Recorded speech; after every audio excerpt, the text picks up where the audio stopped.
സഹോദരങ്ങളെ, പറഞ്ഞു വന്നത് ഈ ആദർശത്തെ, ഇസ്ലാമിനെ കേരളത്തിൽ അതിന്റെ തനിമയോടെ നിലനിർത്തുവാൻ വേണ്ടി നമ്മുടെ മുൻഗാമികൾ ശക്തമായ നിലക്കുള്ള ഒരു സംഘടിത ശ്രമത്തിന് 20കളിൽ തുടക്കം കുറിച്ചു. അങ്ങനെ മുന്നോട്ട് പോകുന്നതിനിടയ്ക്ക് ഒരു പരീക്ഷണം. എന്തായിരുന്നു ആ പരീക്ഷണം? ഇതിൽ നിന്നൊരു വിഭാഗം വിള്ളലുണ്ടായിപ്പോയി. കാക്കകാരണവന്മാർ ആദരിച്ച് ബഹുമാനിച്ചു പോരുന്ന പലതിനെയും നിങ്ങൾ എതിർക്കുന്നു. പല രൂപത്തിലുള്ള കാരണങ്ങളും ന്യായീകരണങ്ങളും പറഞ്ഞുകൊണ്ട് ആ ഒരു വിഭാഗം ആളുകൾ അല്ലാഹുവിനെ മാത്രം വിളിച്ചു പ്രാർത്ഥിച്ചുകൊണ്ടിരിക്കുന്ന, അതിനുവേണ്ടി സ്ഥാപിതമായ പരിശുദ്ധമായ സുന്നത്തുകളെ സമൂഹത്തിന് പരിചയപ്പെടുത്തിക്കൊണ്ടിരിക്കുന്ന, അതിനുവേണ്ടി സ്ഥാപിതമായ ഈ മഹത്തായ സംഘടനയിൽ വിള്ളലുണ്ടാക്കി. എന്ത് കാരണത്താൽ? യഥാർത്ഥമായ വിശ്വാസങ്ങളിലും ആചാരങ്ങളിലും വിള്ളലുകൾ വരുത്തിക്കൊണ്ട്.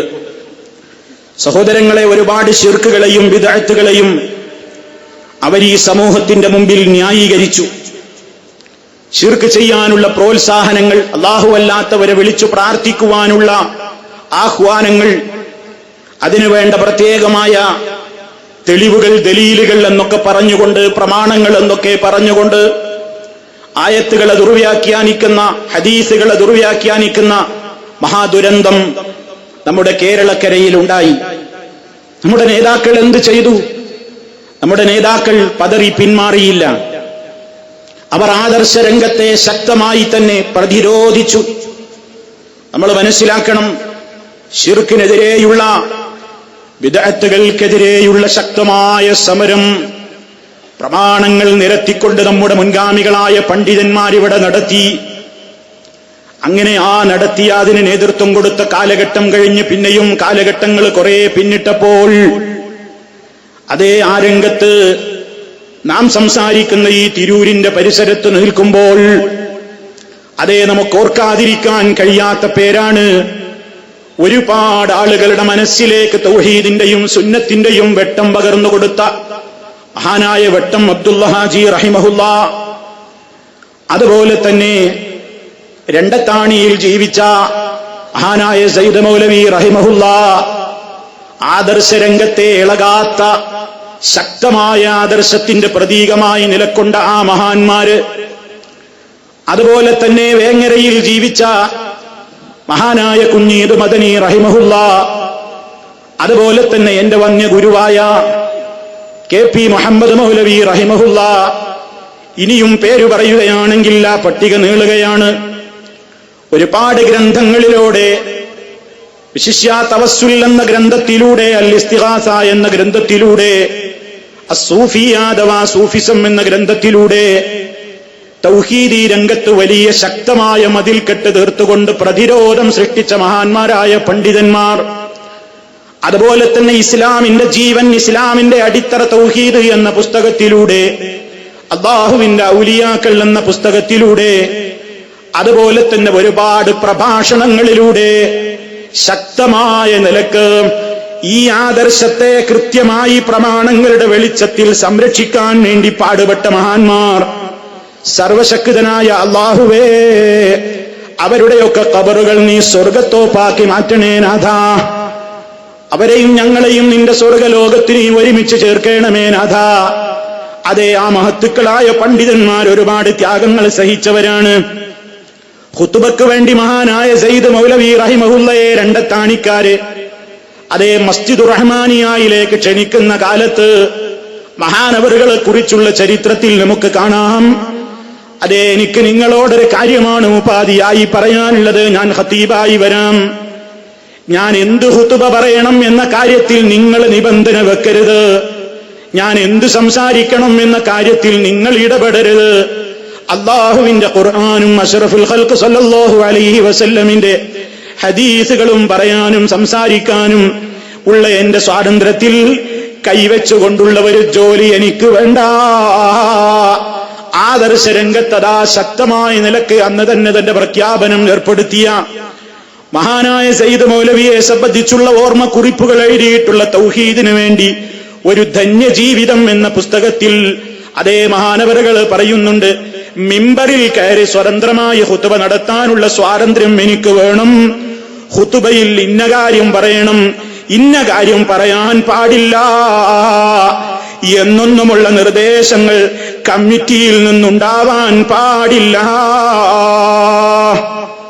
അതേ സഹോദരങ്ങളെ, അതാണ് നമ്മുടെ മുൻഗാമികൾ പഠിപ്പിച്ചത്. ഓ പ്രബോധകന്മാരെ, ഖുതുബ പറയുന്ന ഖതീബുമാരെ, പ്രസംഗം നിർവഹിക്കുന്ന പ്രാസംഗികന്മാരെ, പ്രഭാഷണം നിർവഹിക്കുന്ന പ്രഭാഷകന്മാരെ, എന്റെ പ്രിയപ്പെട്ട സ്നേഹജനങ്ങളെ, നമുക്കിതാ സമൂഹത്തോട് പറയാനുള്ളത്, ആദർശം പറയാനുള്ള സ്വാതന്ത്ര്യത്തിന് കൂച്ചുവിലങ്ങിടാൻ പാടില്ല. അള്ളാഹ് നമുക്ക് നൽകിയിട്ടുള്ള മാർഗദർശനത്തെ ജനതയുടെ മുമ്പിൽ വളച്ചുകെട്ടില്ലാതെ പറയാൻ സാധിക്കലാണ് അല്ലാഹു തരുന്ന വലിയ തൗഫീഖ് എന്ന് ചിന്തിച്ചുകൊണ്ട് അതിന് ശുക്റുള്ളവരായിക്കൊണ്ട് മരണം വരെ ഏത് പ്രതിസന്ധി വന്നാലും ഈ പ്രമാണങ്ങളെ വളച്ചുകെട്ടില്ലാതെ പറയാനുള്ള തൗഫീഖിന് വേണ്ടി നിരന്തരം പ്രാർത്ഥിക്കണേ, പ്രവർത്തിക്കണേ. അതിന് തയ്യാറുള്ളവർക്ക് വേണ്ട ഒത്താശകൾ ചെയ്തു കൊടുത്തുകൊണ്ട് അതേ അവർക്ക് വേണ്ട രൂപത്തിലുള്ള പ്രോത്സാഹനങ്ങളും ധൈര്യം പകർന്നുകൊണ്ട് സമൂഹമേ ഒറ്റക്കെട്ടായി മുന്നോട്ട് പോകണേ. ഇതാണ് എനിക്ക് എന്റെ സഹോദരങ്ങളോട് ആമുഖമായി പറയാനുള്ളത്. ഇനി സഹോദരന്മാരെ, വേറെയും പ്രശ്നങ്ങൾ ഈ സമൂഹത്തിൽ ഉണ്ടായി. ആ പ്രശ്നം കൊണ്ട് മാത്രം തീർന്നില്ലല്ലോ. 1940കളിൽ പരീക്ഷണങ്ങൾ നമുക്ക് പിന്നെയും ഉണ്ടായി. ലാ ഇലാഹ ഇല്ലല്ലാഹ് എന്ന ആദർശം, കലിമത്തു തൗഹീദ്, അതിൽ തന്നെയും റബ്ബ്, ഇസ്ലാം, ഇബാദത്ത്, ഇലാഹ്, ദീന് തുടങ്ങിയിട്ടുള്ള പ്രത്യേകമായ പദപ്രയോഗങ്ങളെ വ്യാഖ്യാനിക്കുന്നതിൽ ഒരുപാട് അഭിപ്രായ വ്യത്യാസങ്ങൾ ഉണ്ടായി. അതേ മതരാഷ്ട്രവാദത്തിലേക്ക് എത്തിക്കുന്ന ഒട്ടേറെ ചർച്ചകൾ ഉണ്ടായി. മൗലാന മൗദൂദി സാഹിബിന്റെ ഭാഗത്തു നിന്ന് ആ രൂപത്തിലുള്ള വ്യാഖ്യാന കസർത്തുകൾ വന്നപ്പോൾ നമ്മുടെ കേരളത്തിലതാ നമ്മുടെ മുൻഗാമികളായ പണ്ഡിതന്മാർ പ്രമാണങ്ങൾ ഉദ്ധരിച്ചുകൊണ്ട് ആ പരീക്ഷണത്തെയും പ്രതിരോധിക്കുന്നു. വന്ദ്യനായ കെ ഉമർ മൗലവി റഹിമഹുല്ലാഹ്, അതുപോലെയുള്ള ഒട്ടേറെ മഹാരഥന്മാരായ പണ്ഡിതന്മാർ അവരുടെ പ്രൗഢോജ്വലമായ പ്രസംഗങ്ങൾ, അതുപോലെ തന്നെ അവരുടെ ശക്തമായ തൂലികകൾ, പ്രതിരോധ നിര തീർത്തുകൊണ്ട് ആ പരീക്ഷണത്തെയും നമ്മൾ മുന്നോട്ട് അതേ മാറ്റിവെച്ചുകൊണ്ട് നമ്മുടെ ദൗത്യത്തോടെ മുന്നോട്ട് പോയിട്ടുണ്ട്. പരീക്ഷണങ്ങൾ പിന്നെയും തീർന്നിട്ടില്ലല്ലോ. അതേ പരിശുദ്ധമായ ഖുർആനിലും നബി സല്ലല്ലാഹു അലൈഹി വസല്ലമിന്റെ ഹദീസുകളിലും വന്നിട്ടുള്ള സംഭവങ്ങളെ ബുദ്ധിക്ക് യോജിക്കുന്നില്ലെന്ന് പറഞ്ഞുകൊണ്ട്, ഇതൊന്നും നാലാള് കൂടിയെടുത്ത് പറയാൻ കൊള്ളാത്ത കാര്യമാണെന്ന് പറഞ്ഞുകൊണ്ട് ഖുർആനിൽ വന്നിട്ടുള്ള മുഅ്ജിസത്തുകളെ, ഹദീസുകളിൽ പരാമർശിച്ചിട്ടുള്ള സംഭവങ്ങളെ, ഒട്ടേറെ സംഭവങ്ങളെ നിഷേധിച്ചുകൊണ്ട് മതയുക്തിവാദികൾ രംഗത്ത് വന്നപ്പോൾ, അതുപോലെ തന്നെ സ്വഹീഹായ ഹദീസുകളോട് പോലും ക്രൂരമായ ഒരു നിഷേധാത്മകമായ നയം സ്വീകരിക്കുന്ന കക്ഷികൾ വന്നപ്പോൾ എന്താ ചെയ്തത്? നമ്മുടെ മുൻഗാമികളായ മഹാരഥന്മാരായ പണ്ഡിതന്മാർ, അത്തരത്തിലതാ ചേകനൂർ മൗലവി ആയിരുന്നാലും അതുപോലെ തന്നെ CN അഹമ്മദ് മൗലവി ആയിരുന്നാലും അവരുടെ എല്ലാ പ്രമാണവിരുദ്ധമായ വാദങ്ങളെയും തഫ്സീറിലൂടെ തന്നെ ഖണ്ഡിക്കുവാൻ മുഹമ്മദ് അമാനി മൗലവി റഹിമഹുല്ലാഹ്, അതുപോലെ തന്നെ KM മൗലവി റഹിമഹുല്ലാഹ്, PK മൂസ മൗലവി റഹിമഹുല്ലാഹ്, അതുപോലെ തന്നെ ഒട്ടേറെ മഹാരഥന്മാരായ ആളുകൾ അവർ രംഗത്ത് വന്നു. ശക്തമായി തന്നെ എന്താണ് ചെയ്യേണ്ടതെങ്കിൽ പകച്ചു നിൽക്കാതെ, ഈ പ്രചരണങ്ങൾക്കിടയിൽ ഇനി എന്ത് എന്ന ചോദ്യത്തിന്റെ മുമ്പിൽ പകച്ച് അന്താളിച്ചു നിൽക്കാതെ വേണ്ടത് വേണ്ടപ്പോൾ വേണ്ട രൂപത്തിൽ അങ്ങ് ചെയ്തപ്പോൾ സമൂഹമതാ ശക്തമായി പ്രമാണങ്ങളിൽ തന്നെ ഒതുങ്ങുന്നു. പ്രമാണങ്ങളിൽ തന്നെ അവർ ശക്തമായി അള്ളിപ്പിടിച്ചു നിൽക്കുന്നു. അതേ സമൂഹത്തോട് അവർ പറഞ്ഞു, ഏത് രൂപത്തിലുള്ള പ്രശ്നങ്ങൾ ഉണ്ടായാലും പതറിപ്പോകരുത്, എത്ര വലിയവനാണെങ്കിലും പ്രമാണങ്ങളെ നിഷേധിക്കരുത്. സമൂഹത്തോട് മുന്നറിയിപ്പ് നൽകി. കാരണം എന്താ? നബി സല്ലല്ലാഹു അലൈഹി വസല്ലമിന്റെ ഏതെങ്കിലും ഒരു നിയമത്തെ ഇസ്ലാമിന്റെ ഏതെങ്കിലും ഒരു നിയമത്തെ ആരെങ്കിലും ധിക്കരിച്ചാൽ അതിനുള്ള ശിക്ഷ നാളെ പരലോകത്തേക്ക് മാത്രമല്ല, ദുനിയാവിൽ നിന്ന് തന്നെ കൊടുക്കുന്ന അനുഭവങ്ങളല്ലേ ചരിത്രത്തിൽ നമുക്കുള്ളത്. ഹദീസുകളോട് നിഷേധഭാവം സ്വീകരിച്ചാൽ, അതുപോലെ തന്നെ നബി സല്ലല്ലാഹു അലൈഹി വസല്ലമിന്റെ നിർദ്ദേശത്തെ ആരെങ്കിലും അവഗണിച്ചു കഴിഞ്ഞാൽ പരലോകത്ത് വരാനിരിക്കുന്ന ശിക്ഷക്ക് പുറമേ ദുനിയാവിൽ തന്നെ അപകടങ്ങളും അതേ ഏറ്റവും വലിയ ദുരന്തങ്ങളും ഉണ്ടായ ചരിത്രങ്ങളാണ് നമ്മുടെ മുമ്പിലുള്ളത്. പറയട്ടെ ഒരു ചരിത്രം നിങ്ങളുടെ മുമ്പിൽ. മഹാനായ റസൂൽ കരീം സല്ലല്ലാഹു അലൈഹി വസല്ലം അതാ ഇസ്ലാമിന്റെ ആദ്യ കാലഘട്ടത്തിൽ ആളുകളെ ഇസ്ലാമിലേക്ക് ക്ഷണിച്ചു കൊണ്ടിരിക്കുകയാണ്. അങ്ങനെ ക്ഷണിക്കുമ്പോൾ മഹാനായ നമ്മുടെ നേതാവിന് ഒരു രീതി ഉണ്ടായിരുന്നു. ദൂരരാജ്യങ്ങളൊക്കെ ഭരിച്ചുകൊണ്ടിരിക്കുന്ന വലിയ വലിയ രാജാക്കന്മാർക്ക്, ഭരണാധികാരികൾക്ക് മഹാനായ നബി സല്ലല്ലാഹു അലൈഹി വസല്ലം ദൂതന്മാര് മുഖേന കത്തുകൾ കൊടുത്തയക്കും. മിൻ മുഹമ്മദിർ റസൂലില്ലാഹ്, അള്ളാന്റെ റസൂലായ മുഹമ്മദിൽ നിന്ന് അതേ ഇന്ന വ്യക്തിക്ക് അറിയിക്കുന്ന കത്ത്. അസ്ലിം തസ്ലം, മുസ്ലിമായിക്കോ എങ്കിൽ നിങ്ങൾക്ക് രക്ഷയുണ്ട് എന്ന സന്ദേശമടങ്ങുന്ന, പടച്ച റബ്ബിന്റെ നിർദ്ദേശങ്ങൾ അടങ്ങുന്ന, ജീവന്റെ രക്ഷക്ക് രണ്ട് ലോകത്തും ആവശ്യമായിട്ടുള്ള കാര്യങ്ങളെ ഉത്ബോധിപ്പിക്കുന്ന കത്തുകൾ അയക്കുന്ന രീതി മഹാനായ നബി സല്ലല്ലാഹു അലൈഹി വസല്ലമിനുണ്ടായിരുന്നു. ആ രീതി സ്വീകരിച്ച നബി സല്ലല്ലാഹു അലൈഹി വസല്ലം അന്ന് ലോകത്തെ വിറപ്പിച്ചുകൊണ്ട് ഭരിച്ചുകൊണ്ടിരിക്കുന്ന കിസ്റ ചക്രവർത്തിക്ക് ഒരു കത്തെഴുതി കൊടുക്കുന്നു. ബിസ്മില്ലാഹിർ റഹ്മാനിർ റഹീം എന്ന് തുടങ്ങിയിട്ടതാ കിസ്റ ചക്രവർത്തിയെ നല്ല നിലക്ക് ഇസ്ലാമിലേക്ക് ക്ഷണിക്കുന്ന, അവിടുത്തെ ഇസ്ലാമിലേക്കുള്ള ക്ഷണമതാ ദൂതൻ മുഖേന കിസ്റ ചക്രവർത്തിയുടെ സമീപത്തേക്ക് അന്ന് ബഹ്റൈനിന്റെ ഗവർണറായിരുന്ന ഗവർണറുടെ കയ്യിൽ ഏൽപ്പിക്കാൻ കൊണ്ടുപോയി കൊടുക്കാൻ പറയുന്നു. ആ ഗവർണർ അത് വായിച്ച് നേരെ കിസ്റ ചക്രവർത്തിക്ക് കൊടുക്കുന്നു. കിസ്റ ചക്രവർത്തി കത്ത് വായിക്കുന്നു. നബി സല്ലല്ലാഹു അലൈഹി വസല്ലമിന്റെ നിർദ്ദേശമുള്ള കത്ത് വായിച്ചപ്പോൾ ധിക്കാരിയായ കിസ്റ ചക്രവർത്തി എന്താ ചെയ്തത്? ചരിത്രം രേഖപ്പെടുത്തുന്നു, ഫലമ്മാ ഖറഅഹു മസ്സഖഹു, ആ കത്തങ്ങ് വായിച്ച കിസ്റ ചക്രവർത്തി എന്തു ചെയ്യുന്നു?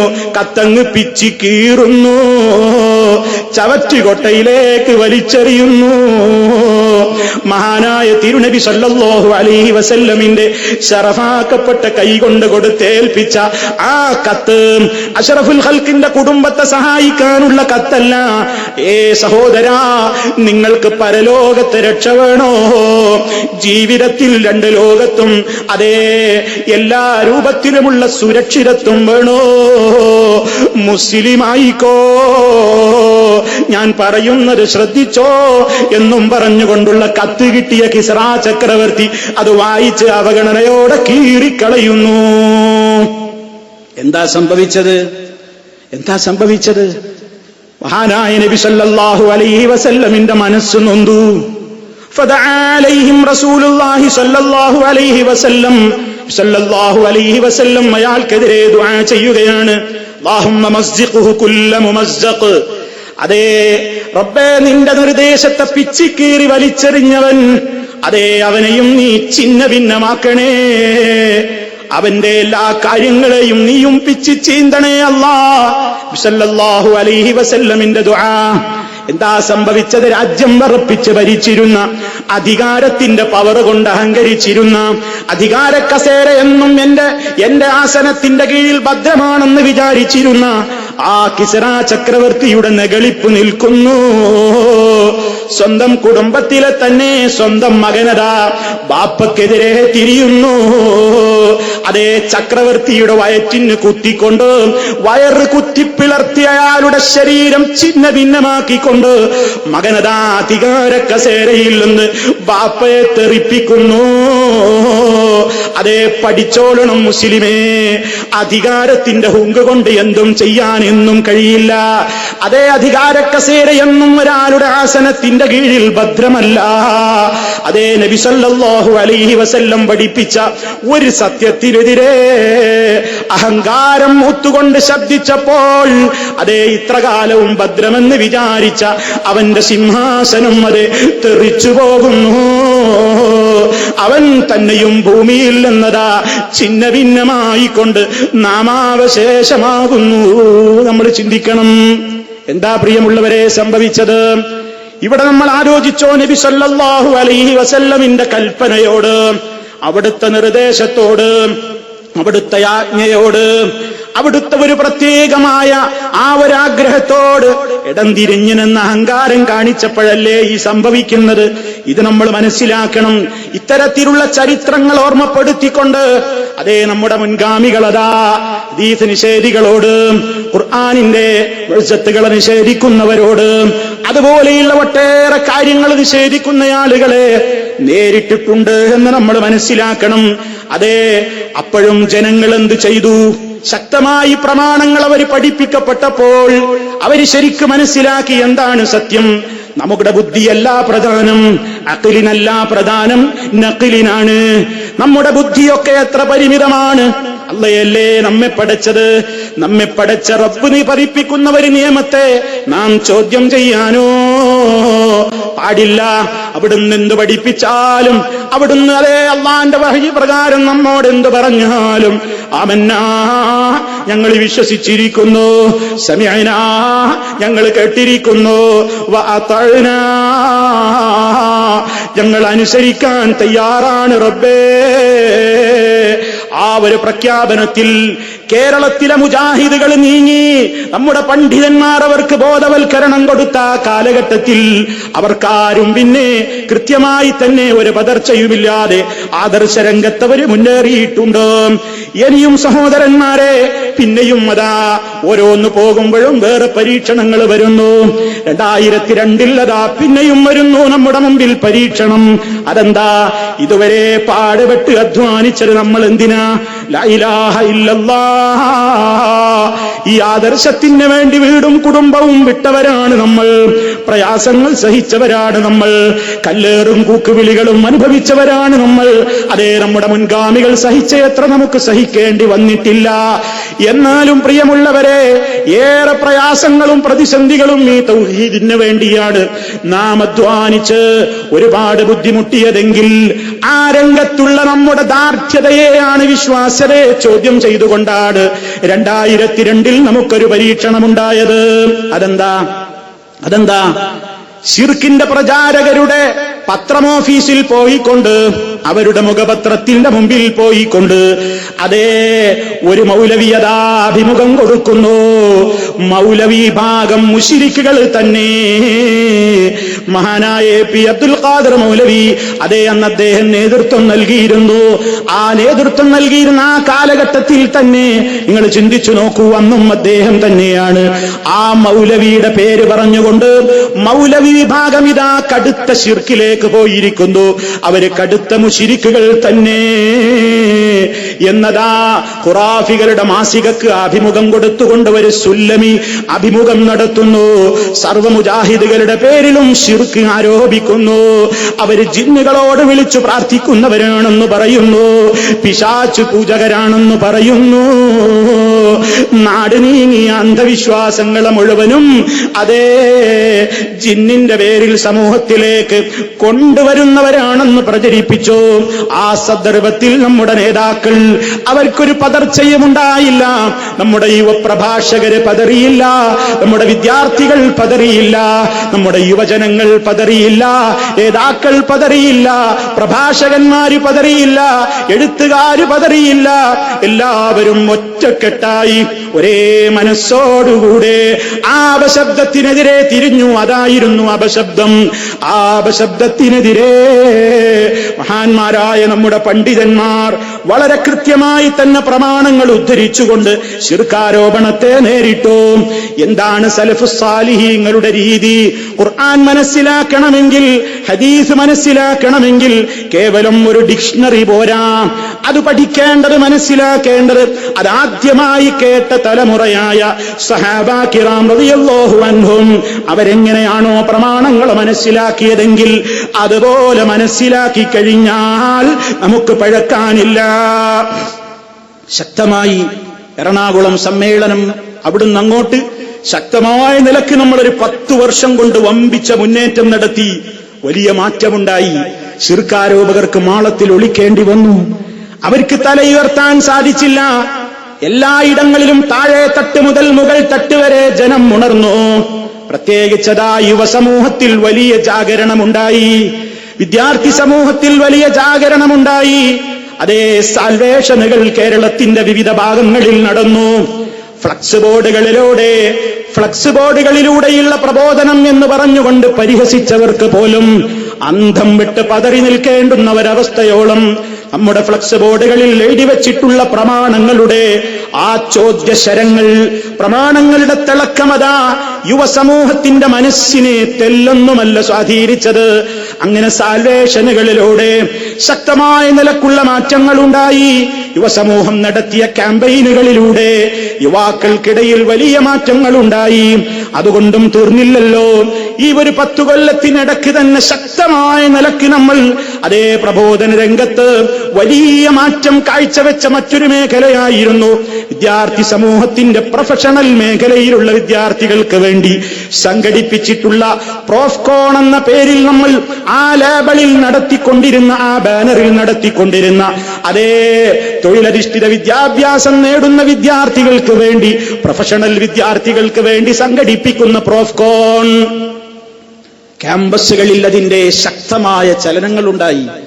വിദ്യാർത്ഥി സമൂഹം ശരിക്കും ജാഗരണത്തിലായി. അവരിൽ ഒരു വലിയ ഉന്മേഷമുണ്ടായി. എന്താണ് അല്ലാഹ് എന്നറിയാത്ത, എന്താണ് നബി സല്ലല്ലാഹു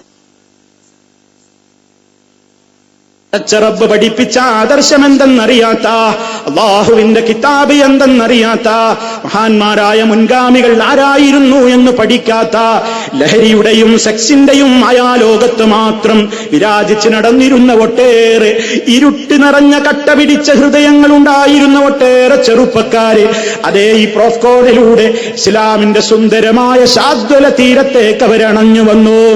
അവരുടെ ഖൽബുകളിലേക്ക് ഖുർആൻ തെല്ലൊന്നുമല്ല, ശക്തമായ നിലയ്ക്ക് തന്നെ അവരുടെ ഹൃദയങ്ങളിലേക്ക് ഖുർആനിന്റെ പ്രകാശധാരയുണ്ടായി. നബി സല്ലല്ലാഹു അലൈഹി വസല്ലമിന്റെ ഹദീസുകളുടേതായ പ്രത്യേകമായ അതേ കാര്യങ്ങളോട് വലിയ താല്പര്യമുണ്ടായി. ആ താല്പര്യമല്ലേ എത്രയോ ആളുകൾക്ക് ഇന്നത് പരിഹാസമായി തോന്നുന്നുവെങ്കിലും പ്രൊഫഷണൽ വിദ്യാർത്ഥികൾ പഠിച്ചുകൊണ്ടിരിക്കുന്ന ക്യാമ്പസുകളിലേക്ക് പോയി നോക്കൂ. പ്രോഫ്കോണുകളിൽ ഒരിക്കലെങ്കിലും വന്നു ചേർന്നിട്ടുള്ള അതേ ചെറുപ്പക്കാരിലേക്ക് നോക്കൂ.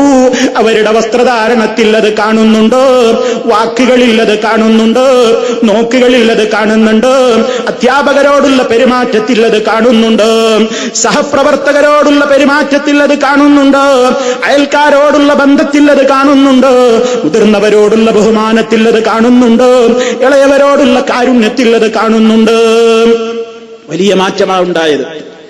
അങ്ങനെ അവരിങ്ങോട്ട് സ്വഫ് നിൽക്കുമ്പോഴൊക്കെ ഈ രൂപത്തിലൊക്കെ കാര്യങ്ങൾ ഈ 10 കൊല്ലത്തിനിടയ്ക്ക് പഠിച്ച നമ്മുടെ ചെറുപ്പക്കാരും യുവാക്കളൊക്കെ പള്ളികളിൽ വന്ന് സ്വഫ് കെട്ടുന്നത് കാണുമ്പോൾ തന്നെ കണ്ണു നിറഞ്ഞു പോകും.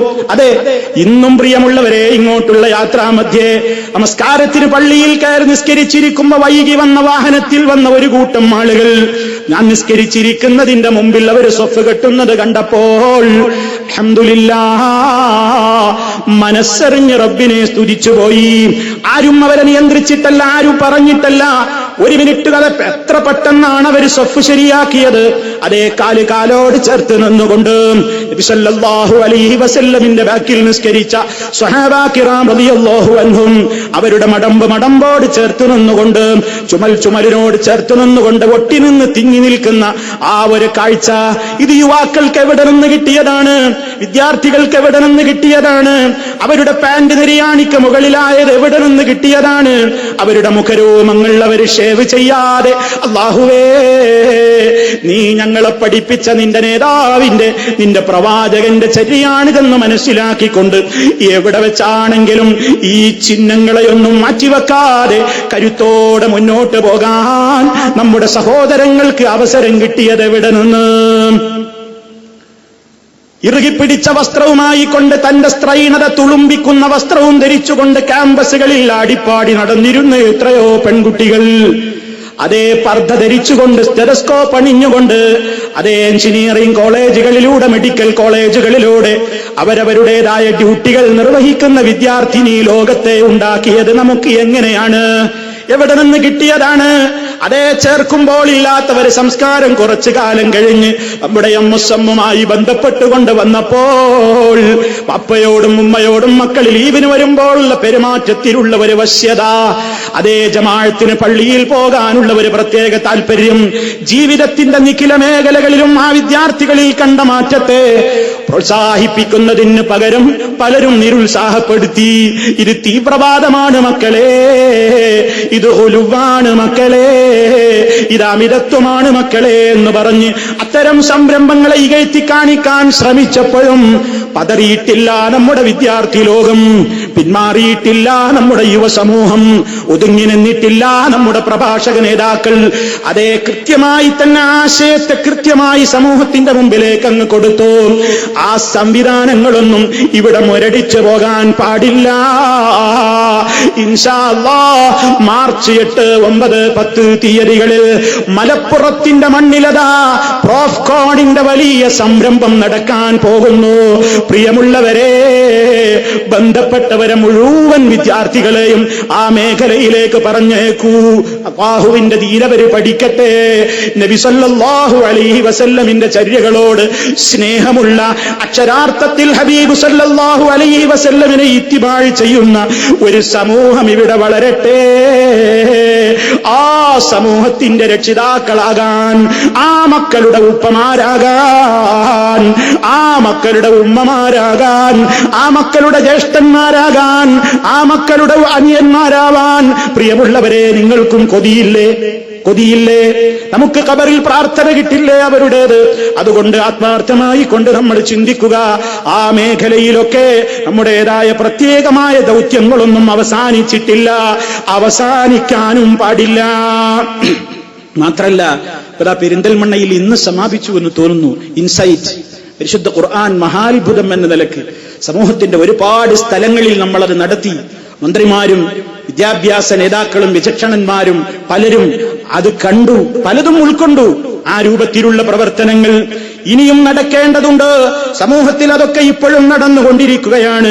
അപ്പൊ സഹോദരങ്ങളെ, ഈ രൂപത്തിലുള്ള വലിയ മാറ്റങ്ങൾക്കൊക്കെ കാരണമായ നമ്മുടെ സാൽവേഷനുകൾ, പ്രോഫ്കോണുകൾ, ഇല്ലൂമിനകൾ, അതുപോലെ തന്നെ ഹൈസക്കുകൾ, അതുപോലെ തന്നെ ഇഖ്റ സംവിധാനങ്ങൾ, അതുപോലെ തന്നെ സിആർഇ സംവിധാനങ്ങൾ, അതുപോലെ തന്നെ അതേ ഇൻസെറ്റ് സംവിധാനങ്ങൾ, സൈറ്റ് സംവിധാനങ്ങൾ, ഇതൊക്കെയും ഇനിയും നിലനിൽക്കേണ്ടതുണ്ട്, ശക്തമായി തന്നെ നിലനിൽക്കേണ്ടതുണ്ട്.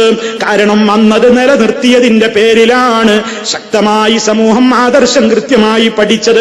അങ്ങനെ ആദർശ രംഗത്ത് വിള്ളലില്ലാതെ സർവ്വരൂപത്തിലുള്ള കുത്തൊഴുക്കുകളെയും വകഞ്ഞു മാറ്റിക്കൊണ്ട് എല്ലാവരും അടിയുറച്ച് ഒരുമയോടെ മുന്നേറുന്നതിന്റെ ഇടക്കതാ പിന്നെയും വരുന്നു പരീക്ഷണങ്ങൾ.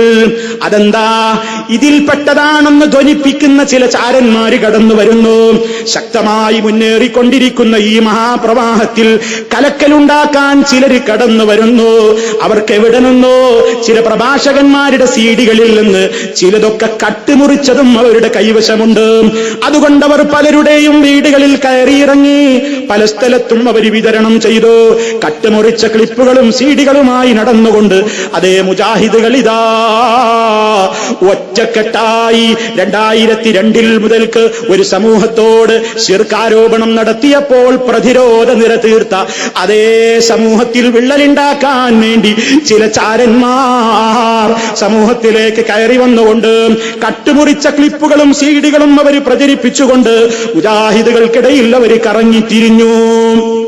അങ്ങനെ കറങ്ങിത്തിരിഞ്ഞപ്പോ എന്തുണ്ടായി? പലരും അറിയാതെ തെറ്റിദ്ധരിച്ചുപോയി. ശിർക്കിലേക്ക് പോയി എന്ന് പിന്നെയും പ്രചരണം നടക്കുകയായി. ചിലരൊക്കെ പുസ്തകമിറക്കി. ആ പുസ്തകത്തിന് പലരും അവതാരിക എഴുതി, ചില ഇരുവേറ്റിമാര് അവതാരിക എഴുതി കൊടുത്തു. അതുപോലെ തന്നെ ഹദീസ് നിഷേധത്തിന്റെ ശക്തമായ നിലക്കുള്ള അതേ ഒഴുക്കുകൾ സമൂഹത്തിലേക്ക് വന്നു. അവസാനം കിട്ടേണ്ടതൊക്കെ കിട്ടി എന്ന് വന്നപ്പോൾ, തന്നെ കൊണ്ട് ഇനി ഇവിടെ ആവശ്യമില്ലെന്ന് വന്നപ്പോൾ ആ ചാരനതാ തറവാട്ടിലേക്ക് മടങ്ങിപ്പോകുന്നു. തറവാട്ടിൽ ചെന്നുകൊണ്ട് അവന്റെ പ്രസംഗം തുടരുന്നു. സഹോദരന്മാരെ, ആ രൂപത്തിലുള്ള പ്രശ്നങ്ങൾ ഇവിടെ ഉണ്ടായി എന്ന് മാത്രമല്ല, ചാരൻ പോകാൻ എന്താ കാരണം, തിരിച്ചു പോകാൻ കാരണം ചാരന് മനസ്സിലായി ഇനി എന്റെ ആവശ്യമില്ല, ഇത് ഏറ്റെടുക്കാൻ ഇവിടെ കുറെ ആളുകളുണ്ട്. അവരത് ഏറ്റെടുത്തു. ചാരൻ പ്രചരിപ്പിച്ചത് അവർ ഏറ്റെടുത്തു. അവർ സമൂഹത്തിന്റെ മുമ്പാകെ പറഞ്ഞു, അതേ മുജാഹിദുകളെ, ഇവിടെ ഇതാ നമ്മൾ ശിർക്കിലേക്ക് പോകാൻ തുടങ്ങിയിരിക്കുന്നു. ജിന്നിനോട് പ്രാർത്ഥിക്കാമെന്ന് പറയുന്നു. ജിന്നെ രക്ഷിക്കണേ എന്ന് പറയുന്ന ആളുകളുടെ ആളുകൾ നമ്മുടെ കൂട്ടത്തിലുണ്ട്. പുഴക്കരയിൽ വെച്ച് ജിന്നിനെ വിളിക്കുന്നവരുണ്ട്. അതേ വിജനമായ പ്രദേശത്ത് വെച്ച് വിളിക്കാമെന്ന് പറയുന്നവരുണ്ട്. ആ രൂപത്തിൽ അതിനൊക്കെ വേണ്ട എല്ലാ ലൈസൻസും നൽകുന്നവരുണ്ട് എന്ന് പറഞ്ഞുകൊണ്ട് പ്രചരണമുണ്ടായപ്പോൾ നമ്മുടെ മഹാന്മാരായ പണ്ഡിതന്മാരി നേതാക്കള്, അതേ മഹാന്മാരായ മുൻഗാമികൾ ആ വിഷയത്തിൽ പഠിപ്പിച്ചത് എന്താണോ അത് സമൂഹത്തെ പിന്നെയും പഠിപ്പിക്കാൻ തുടങ്ങി. ജിന്ന് വിഷയത്തിൽ അന്ധവിശ്വാസങ്ങൾ മാർക്കറ്റ് ചെയ്യപ്പെടുന്നു എന്ന് പ്രചരണമുണ്ടായപ്പോൾ നമ്മുടെ KNM-ന്റെ നേതൃത്വം എന്ത് ചെയ്തു? അതേ ഒരു പുസ്തകം ഇറക്കി. ഏതാ പുസ്തകം? അത് പുതിയതായിരുന്നില്ല. മുഹമ്മദ് അമാനി മൗലവിയുടെ തഫ്സീറിൽ തന്നെ ജിന്നും ശൈത്താനും എന്ന പേരിൽ മഹാനവറുകൾ കൊടുത്തിട്ടുള്ള ആ ഒരു കുറിപ്പ്, അല്പം നീണ്ട ഒരു കുറിപ്പ് ഒരു പുസ്തകമാക്കിക്കൊണ്ട് നമ്മുടെ KNM ഇറക്കുകയാണ്. ആ പുസ്തകത്തിന്റെ 2012 ഇറങ്ങിയിട്ടുള്ള 3ാമത്തെ എഡിഷനാണ് എന്റെ കയ്യിലുള്ളത്. അതിന്റെ പ്രസാധകന്മാര് അഥവാ KNM കൊടുത്തിട്ടുള്ള അതിന്റെ ആ തുടക്കത്തിലുള്ള ഒരു വരി ഞാൻ നിങ്ങളെ കേൾപ്പിക്കട്ടെ. കേട്ടോ. ജിന്ന് പിശാചുക്കൾക്ക് അദൃശ്യജ്ഞാനമുണ്ടെന്നും അഭൗതികമായ മാർഗത്തിലൂടെ നമ്മെ സഹായിക്കാൻ കഴിയുമെന്നും അതിനാൽ അവരോട് സഹായം ആവശ്യപ്പെട്ടുകൊണ്ട് വിളിച്ചു പ്രാർത്ഥിക്കാമെന്നുമാണ് KNM-കാരുടെ വാദമെന്നും ഇത് ശിർക്കാണല്ലോ. കേരളക്കരയിൽ നിന്ന് ഇസ്ലാഹി പ്രസ്ഥാനം തുടച്ചു മാറ്റിയ ഈ അന്ധവിശ്വാസങ്ങൾ വീണ്ടും ഇറക്കുമതി ചെയ്തുകൊണ്ട് ശിർക്ക് പ്രചരിപ്പിക്കുകയാണ് KNM ചെയ്യുന്നത് എന്നുമുള്ള അടിസ്ഥാനരഹിതമായ ദുരാരോപണമാണ് ഇവർ ഉന്നയിച്ചുകൊണ്ടിരിക്കുന്നത്. നമുക്കെതിരെ ചാരൻ നടത്തിയ കട്ടുമുറിച്ച ക്ലിപ്പുകൾ, അതേപോലെയുള്ള പ്രചരണങ്ങൾ, അതൊക്കെ ദുരാരോപണങ്ങളാണ്. നമുക്കതിലൊന്നും പുതിയ ഒരു കാര്യവുമില്ല. നമ്മെക്കുറിച്ച് ആ പറയുന്നതൊക്കെ നാം ശിർക്കിലേക്ക് പോയി എന്ന പ്രചരണം, നാം ജിന്നുകളോട് വിളിച്ചു പ്രാർത്ഥിക്കാമെന്ന് പറയുന്നവരാണെന്ന പ്രചരണം, അന്ധവിശ്വാസങ്ങൾ വീണ്ടും ഇറക്കുമതി ചെയ്തുകൊണ്ട് ശിർക്ക് പ്രചരിപ്പിക്കുകയാണ് ചെയ്യുന്നതെന്ന ആരോപണം, അതിനെക്കുറിച്ചൊക്കെ നമ്മുടെ ഈ പുസ്തകത്തിന്റെ തുടക്കത്തിൽ തന്നെ പ്രസാദക കുറിപ്പായി വന്നതെന്താണ്? സുബ്ഹാനക ഹാദാ ബുഹ്താനുൻ അദീം. അല്ലാഹുവേ, നീ എത്ര പരിശുദ്ധൻ, ഇതെത്രമാത്രം വലിയ ദുരാരോപണം തന്നെ എന്നാണ് നമ്മുടെ പണ്ഡിതന്മാര് മറുപടി കൊടുത്തത്.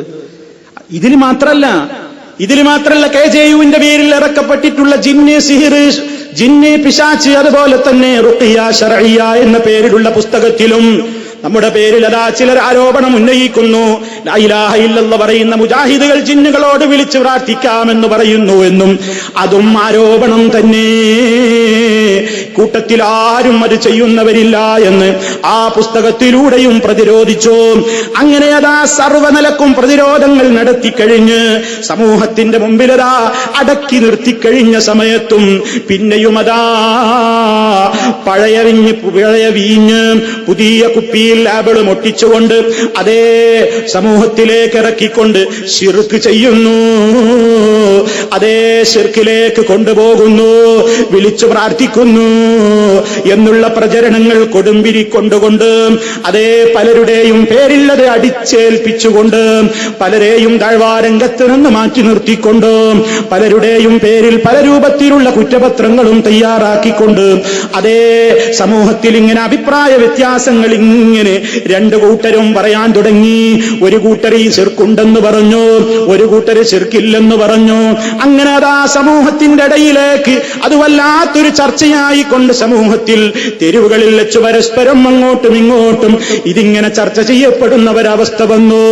അവിടെയാണ് പരിഹാരം ഇനിയും വേണ്ടേ നീയുള്ളവൻ സമ്മേളന നഗരിയിൽ ചോദിച്ചത്. നമ്മൾ ഇങ്ങനെ പോകണോ? ഈ വിഷയത്തിൽ ദുർബലമായ ഹദീസാണ്, അത് ഇനിയും ചർച്ചക്കെടുക്കണം എന്നല്ല ഈ ഉള്ളവൻ പറഞ്ഞത്. ചിലരൊക്കെ അങ്ങനെ തെറ്റിദ്ധരിപ്പിക്കുന്നുണ്ട്. പണ്ട് ദുർബലമാണ്, ചർച്ച വേണ്ടെന്ന് പറഞ്ഞു, ഇപ്പൊ ചർച്ച വേണമെന്ന് പറഞ്ഞു. ഞാൻ അന്നും ഇന്നും പറയുന്നു അത് ദുർബലം തന്നെ. മുൻഗാമികൾ കൊടുത്ത മറുപടിക്കപ്പുറമുള്ള ഒരു വ്യാഖ്യാനത്തിലേക്ക് പോകണ്ട, ചർച്ച വേണ്ട. ഇനി അതല്ല, ആ വ്യാഖ്യാനത്തിൽ അപകടമുണ്ടെന്ന് പറഞ്ഞുകൊണ്ടാണല്ലോ ഈ ശിർക്കാരോപണം വരുന്നത്. അപ്പൊ ഒരു കൂട്ടരുടെ പേരിൽ ശിർക്കാരോപിക്കുമ്പോൾ മറുപക്ഷവും അടങ്ങി നിൽക്കുന്നില്ല, ഞങ്ങളിൽ ശിർക്കില്ല എന്നും പറയേണ്ടി വരുന്നു. അപ്പോൾ പിന്നെയും പ്രശ്നമാകുന്നത് മുൻനിർത്തിക്കൊണ്ടാണ് ഈ ഉള്ളവൻ സംസാരിച്ചത്. എങ്കിൽ ഇതിനെപ്പറ്റി ശിർക്കാണോ അല്ലേ എന്ന വിഷയത്തിൽ, ശിർക്കുണ്ടോ ഇല്ലേ എന്ന കാര്യത്തിലുള്ള ചർച്ച, അതേ നമുക്കിടയിൽ അത് തീരാതെ മുന്നോട്ട് പോവുകയാണെങ്കിൽ നമ്മൾ പലതിലും ആസ്പദിക്കാറുള്ള ഗൾഫ് രാജ്യങ്ങളിലുള്ള ആലിമീങ്ങളെ കണ്ടുകൂടെ, ഒന്ന് ചർച്ച ചെയ്തുകൂടെ?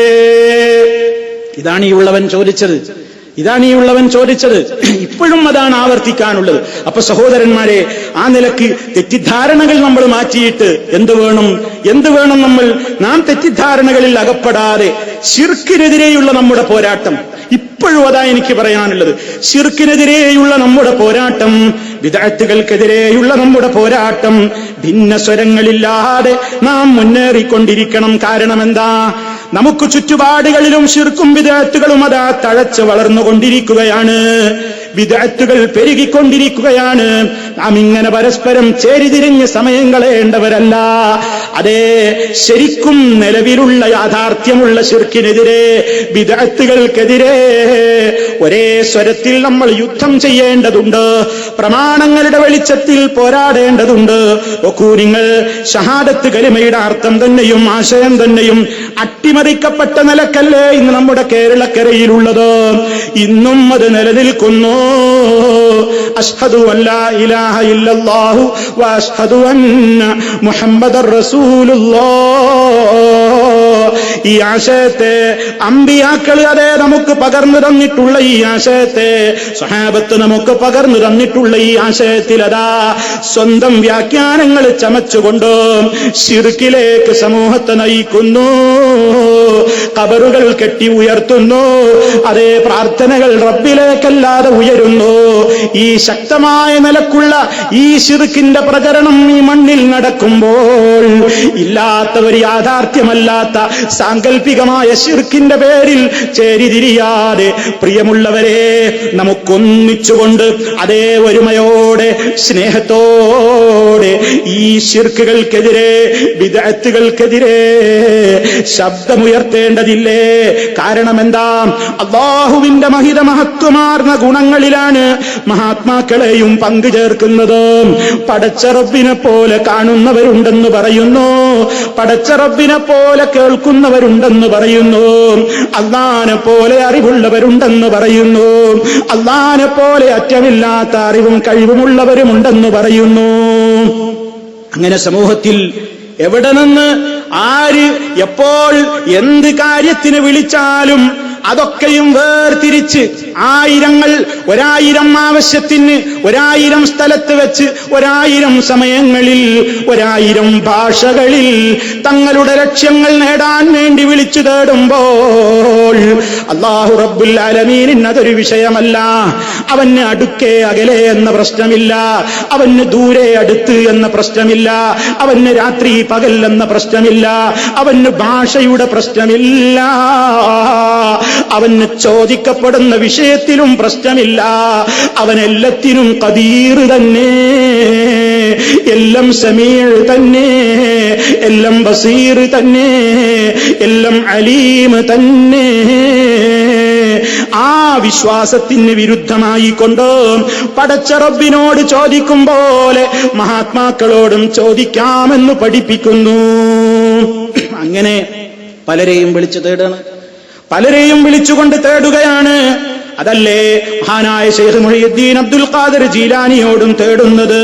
മുജീറ ഇർദി വഖുദ് ബിയദി മദാമുദദി ഖലീഫത്തല്ലാഹി ഫീനാ മുഹയ്യിദ്ദീൻ ബസ്സിർ ഫുആദി സിറാത്തൻ അൻത സാലികുഹു ഫല്ലാഹു അഅതാകഹു ഫഅൻത മാലികുഹു വനജ്ജിഹി من لظى فيها مهالكه سلطان كل ولي محي الدين. ശൈഖ് മുഹയ്യിദ്ദീൻ അബ്ദുൽ ഖാദിർ ജീലാനിയോട് തേടുകയാണ് വളരെ മനസ്സുറപ്പോടുകൂടി, മനസ്സാന്നിധ്യത്തോടുകൂടി, ഉറക്കം മാറ്റിവെച്ചുകൊണ്ട്, അശ്രദ്ധ പിടികൂടാതെ, ഉളുവെടുത്തുകൊണ്ട് വളരെയേറെ കൃത്യമായി വിളിച്ചോ. വിളിച്ചാൽ വിളിപ്പുറത്ത് ഞാനുണ്ടടോ. എന്റെ നാമം 1000 തവണ ഒറ്റക്കിരുന്ന് മനസ്സാന്നിധ്യത്തോടെ ശ്രദ്ധയോടെ വിളിച്ചാൽ അജബ്തു മുസ്രിഅൻ മിൻ അജ്ലി ദഅവതിഹി ഫൽയദു യാ അബ്ദൽ ഖാദിർ മുഹയ്യിദ്ദീൻ. ആ വിളി കേട്ടുകൊണ്ട് ഞാൻ ഉടനെ ഉത്തരം ചെയ്യുന്നു. ഇത് പ്രചരിപ്പിക്കുന്ന സഹോദരന്മാരെ, ഇതിൽ വീണുപോയിട്ടുള്ള പെട്ടുപോയിട്ടുള്ള എന്റെ ശബ്ദം ശ്രവിക്കുന്ന സഹോദരീ സഹോദരങ്ങളോട് എനിക്ക് ഉണർത്താനുള്ളത്, അതേ എന്താണ് സമൂഹത്തിൽ പ്രചരിപ്പിക്കപ്പെട്ട് കഴിഞ്ഞത്? നിങ്ങൾ ആലോചിച്ചു നോക്കൂ. മഹാത്മാക്കളോട് തേടലാണ് ഏറ്റവും നല്ലത് എന്നിടത്ത് വരെ എത്തി. മഹാത്മാക്കളെ മാറ്റി നിർത്തി അല്ലാഹുവോട് നേരിട്ട് സഹായം ചോദിക്കലാണ് ചോദിക്കുന്നത് നേടാൻ ഏറ്റവും നല്ലത് എന്നതിന് യാതൊരു തെളിവുമില്ല. മറിച്ച് കേട്ടോ, വാചകം ശ്രദ്ധിച്ചോളണം, നിങ്ങളുടെ ശ്രദ്ധ തെറ്റാതെ കേട്ടോ. ചോദിക്കുന്നത് നേടാൻ ഏറ്റവും നല്ലത് മഹാത്മാക്കളോട് ചോദിക്കലാണ് എന്ന വസ്തുത ഖുർആനോ ഹദീസോ തള്ളിക്കളയുന്നില്ല. മുഹയ്യിദ്ദീൻ മാലക്കൊരു ഫൈസി വ്യാഖ്യാനം കൊടുത്തതാണ്. ഇനിയും കേട്ടോ, അതിനാൽ ചോദിക്കുന്നവന് കാര്യം നേടാൻ ഏറ്റവും നല്ലത് മഹാത്മാക്കൾ മുഖേനയാണെന്ന് വരുന്നു. കാരണം അതിലെ കാര്യം നേടുന്നു എന്ന ഉറപ്പുള്ളൂ.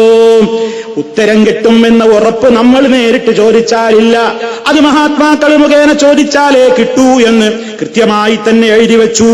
ഇനിയും കേട്ടോ, മറ്റൊരു വിശ്വാസിയെ സഹായിയായി അംഗീകരിക്കുന്നത് ഈമാനിന്റെ ലക്ഷണമാണെന്നാണ് ഈ ആയത്ത് കുറിക്കുന്നത്. ഏതായത്ത്? വൽ മുഅ്മിനൂന വൽ മുഅ്മിനാതു ബഅ്ദുഹും ഔലിയാഉ ബഅ്ദ്.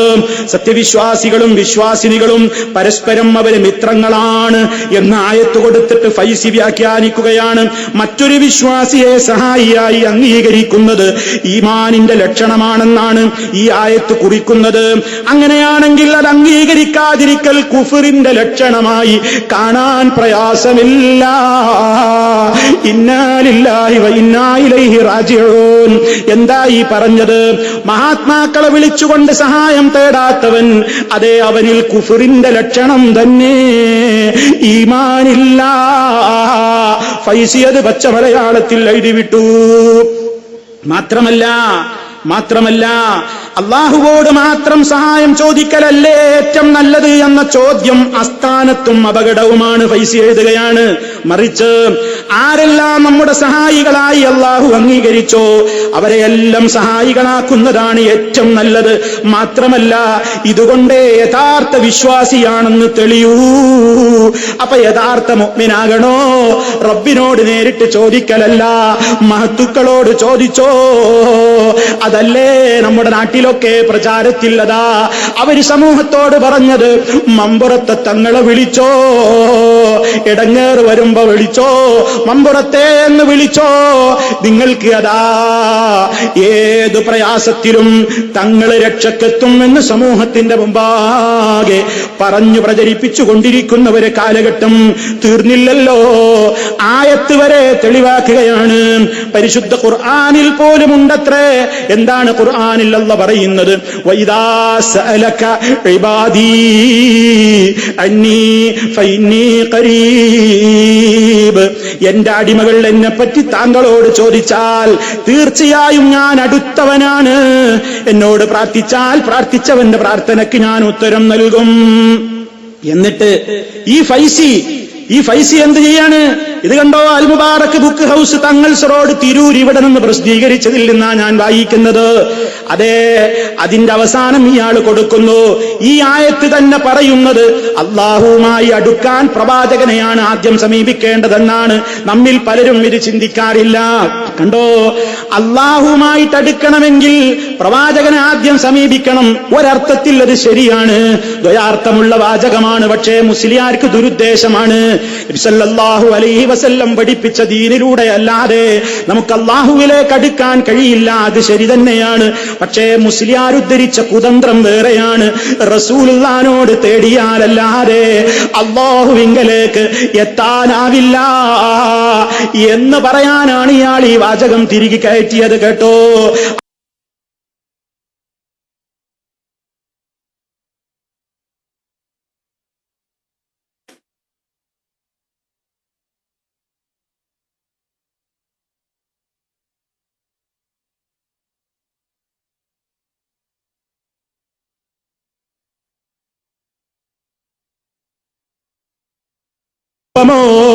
ഉത്തരമോ ലഭിക്കില്ലെന്ന് തന്നെ ഇതിൽ വ്യക്തമാകുന്നു. കണ്ടോ, അപ്പൊ നബി സല്ലല്ലാഹു അലൈഹി വസല്ലമിനോട് ചോദിക്കാത്തവർക്ക്, അള്ളാഹിനോട് നേരിട്ട് ചോദിക്കുന്നവർക്ക് അള്ളാഹിനോട് അടുപ്പം കിട്ടൂല, ഉത്തരം കിട്ടൂല. കുറച്ചുകൂടി കടന്നുകൊണ്ട് അൽ ഇർഫാദ് മാസികയിലൂടെ പറഞ്ഞു, നമുക്ക് നബി സല്ലല്ലാഹു അലൈഹി വസല്ലമിനോട് മാത്രമേ തേടാൻ അർഹതയുള്ളൂ. അള്ളാഹുവിനോട് തേടാൻ അർഹത നബി സല്ലല്ലാഹു അലൈഹി വസല്ലമിന് മാത്രമാണ്.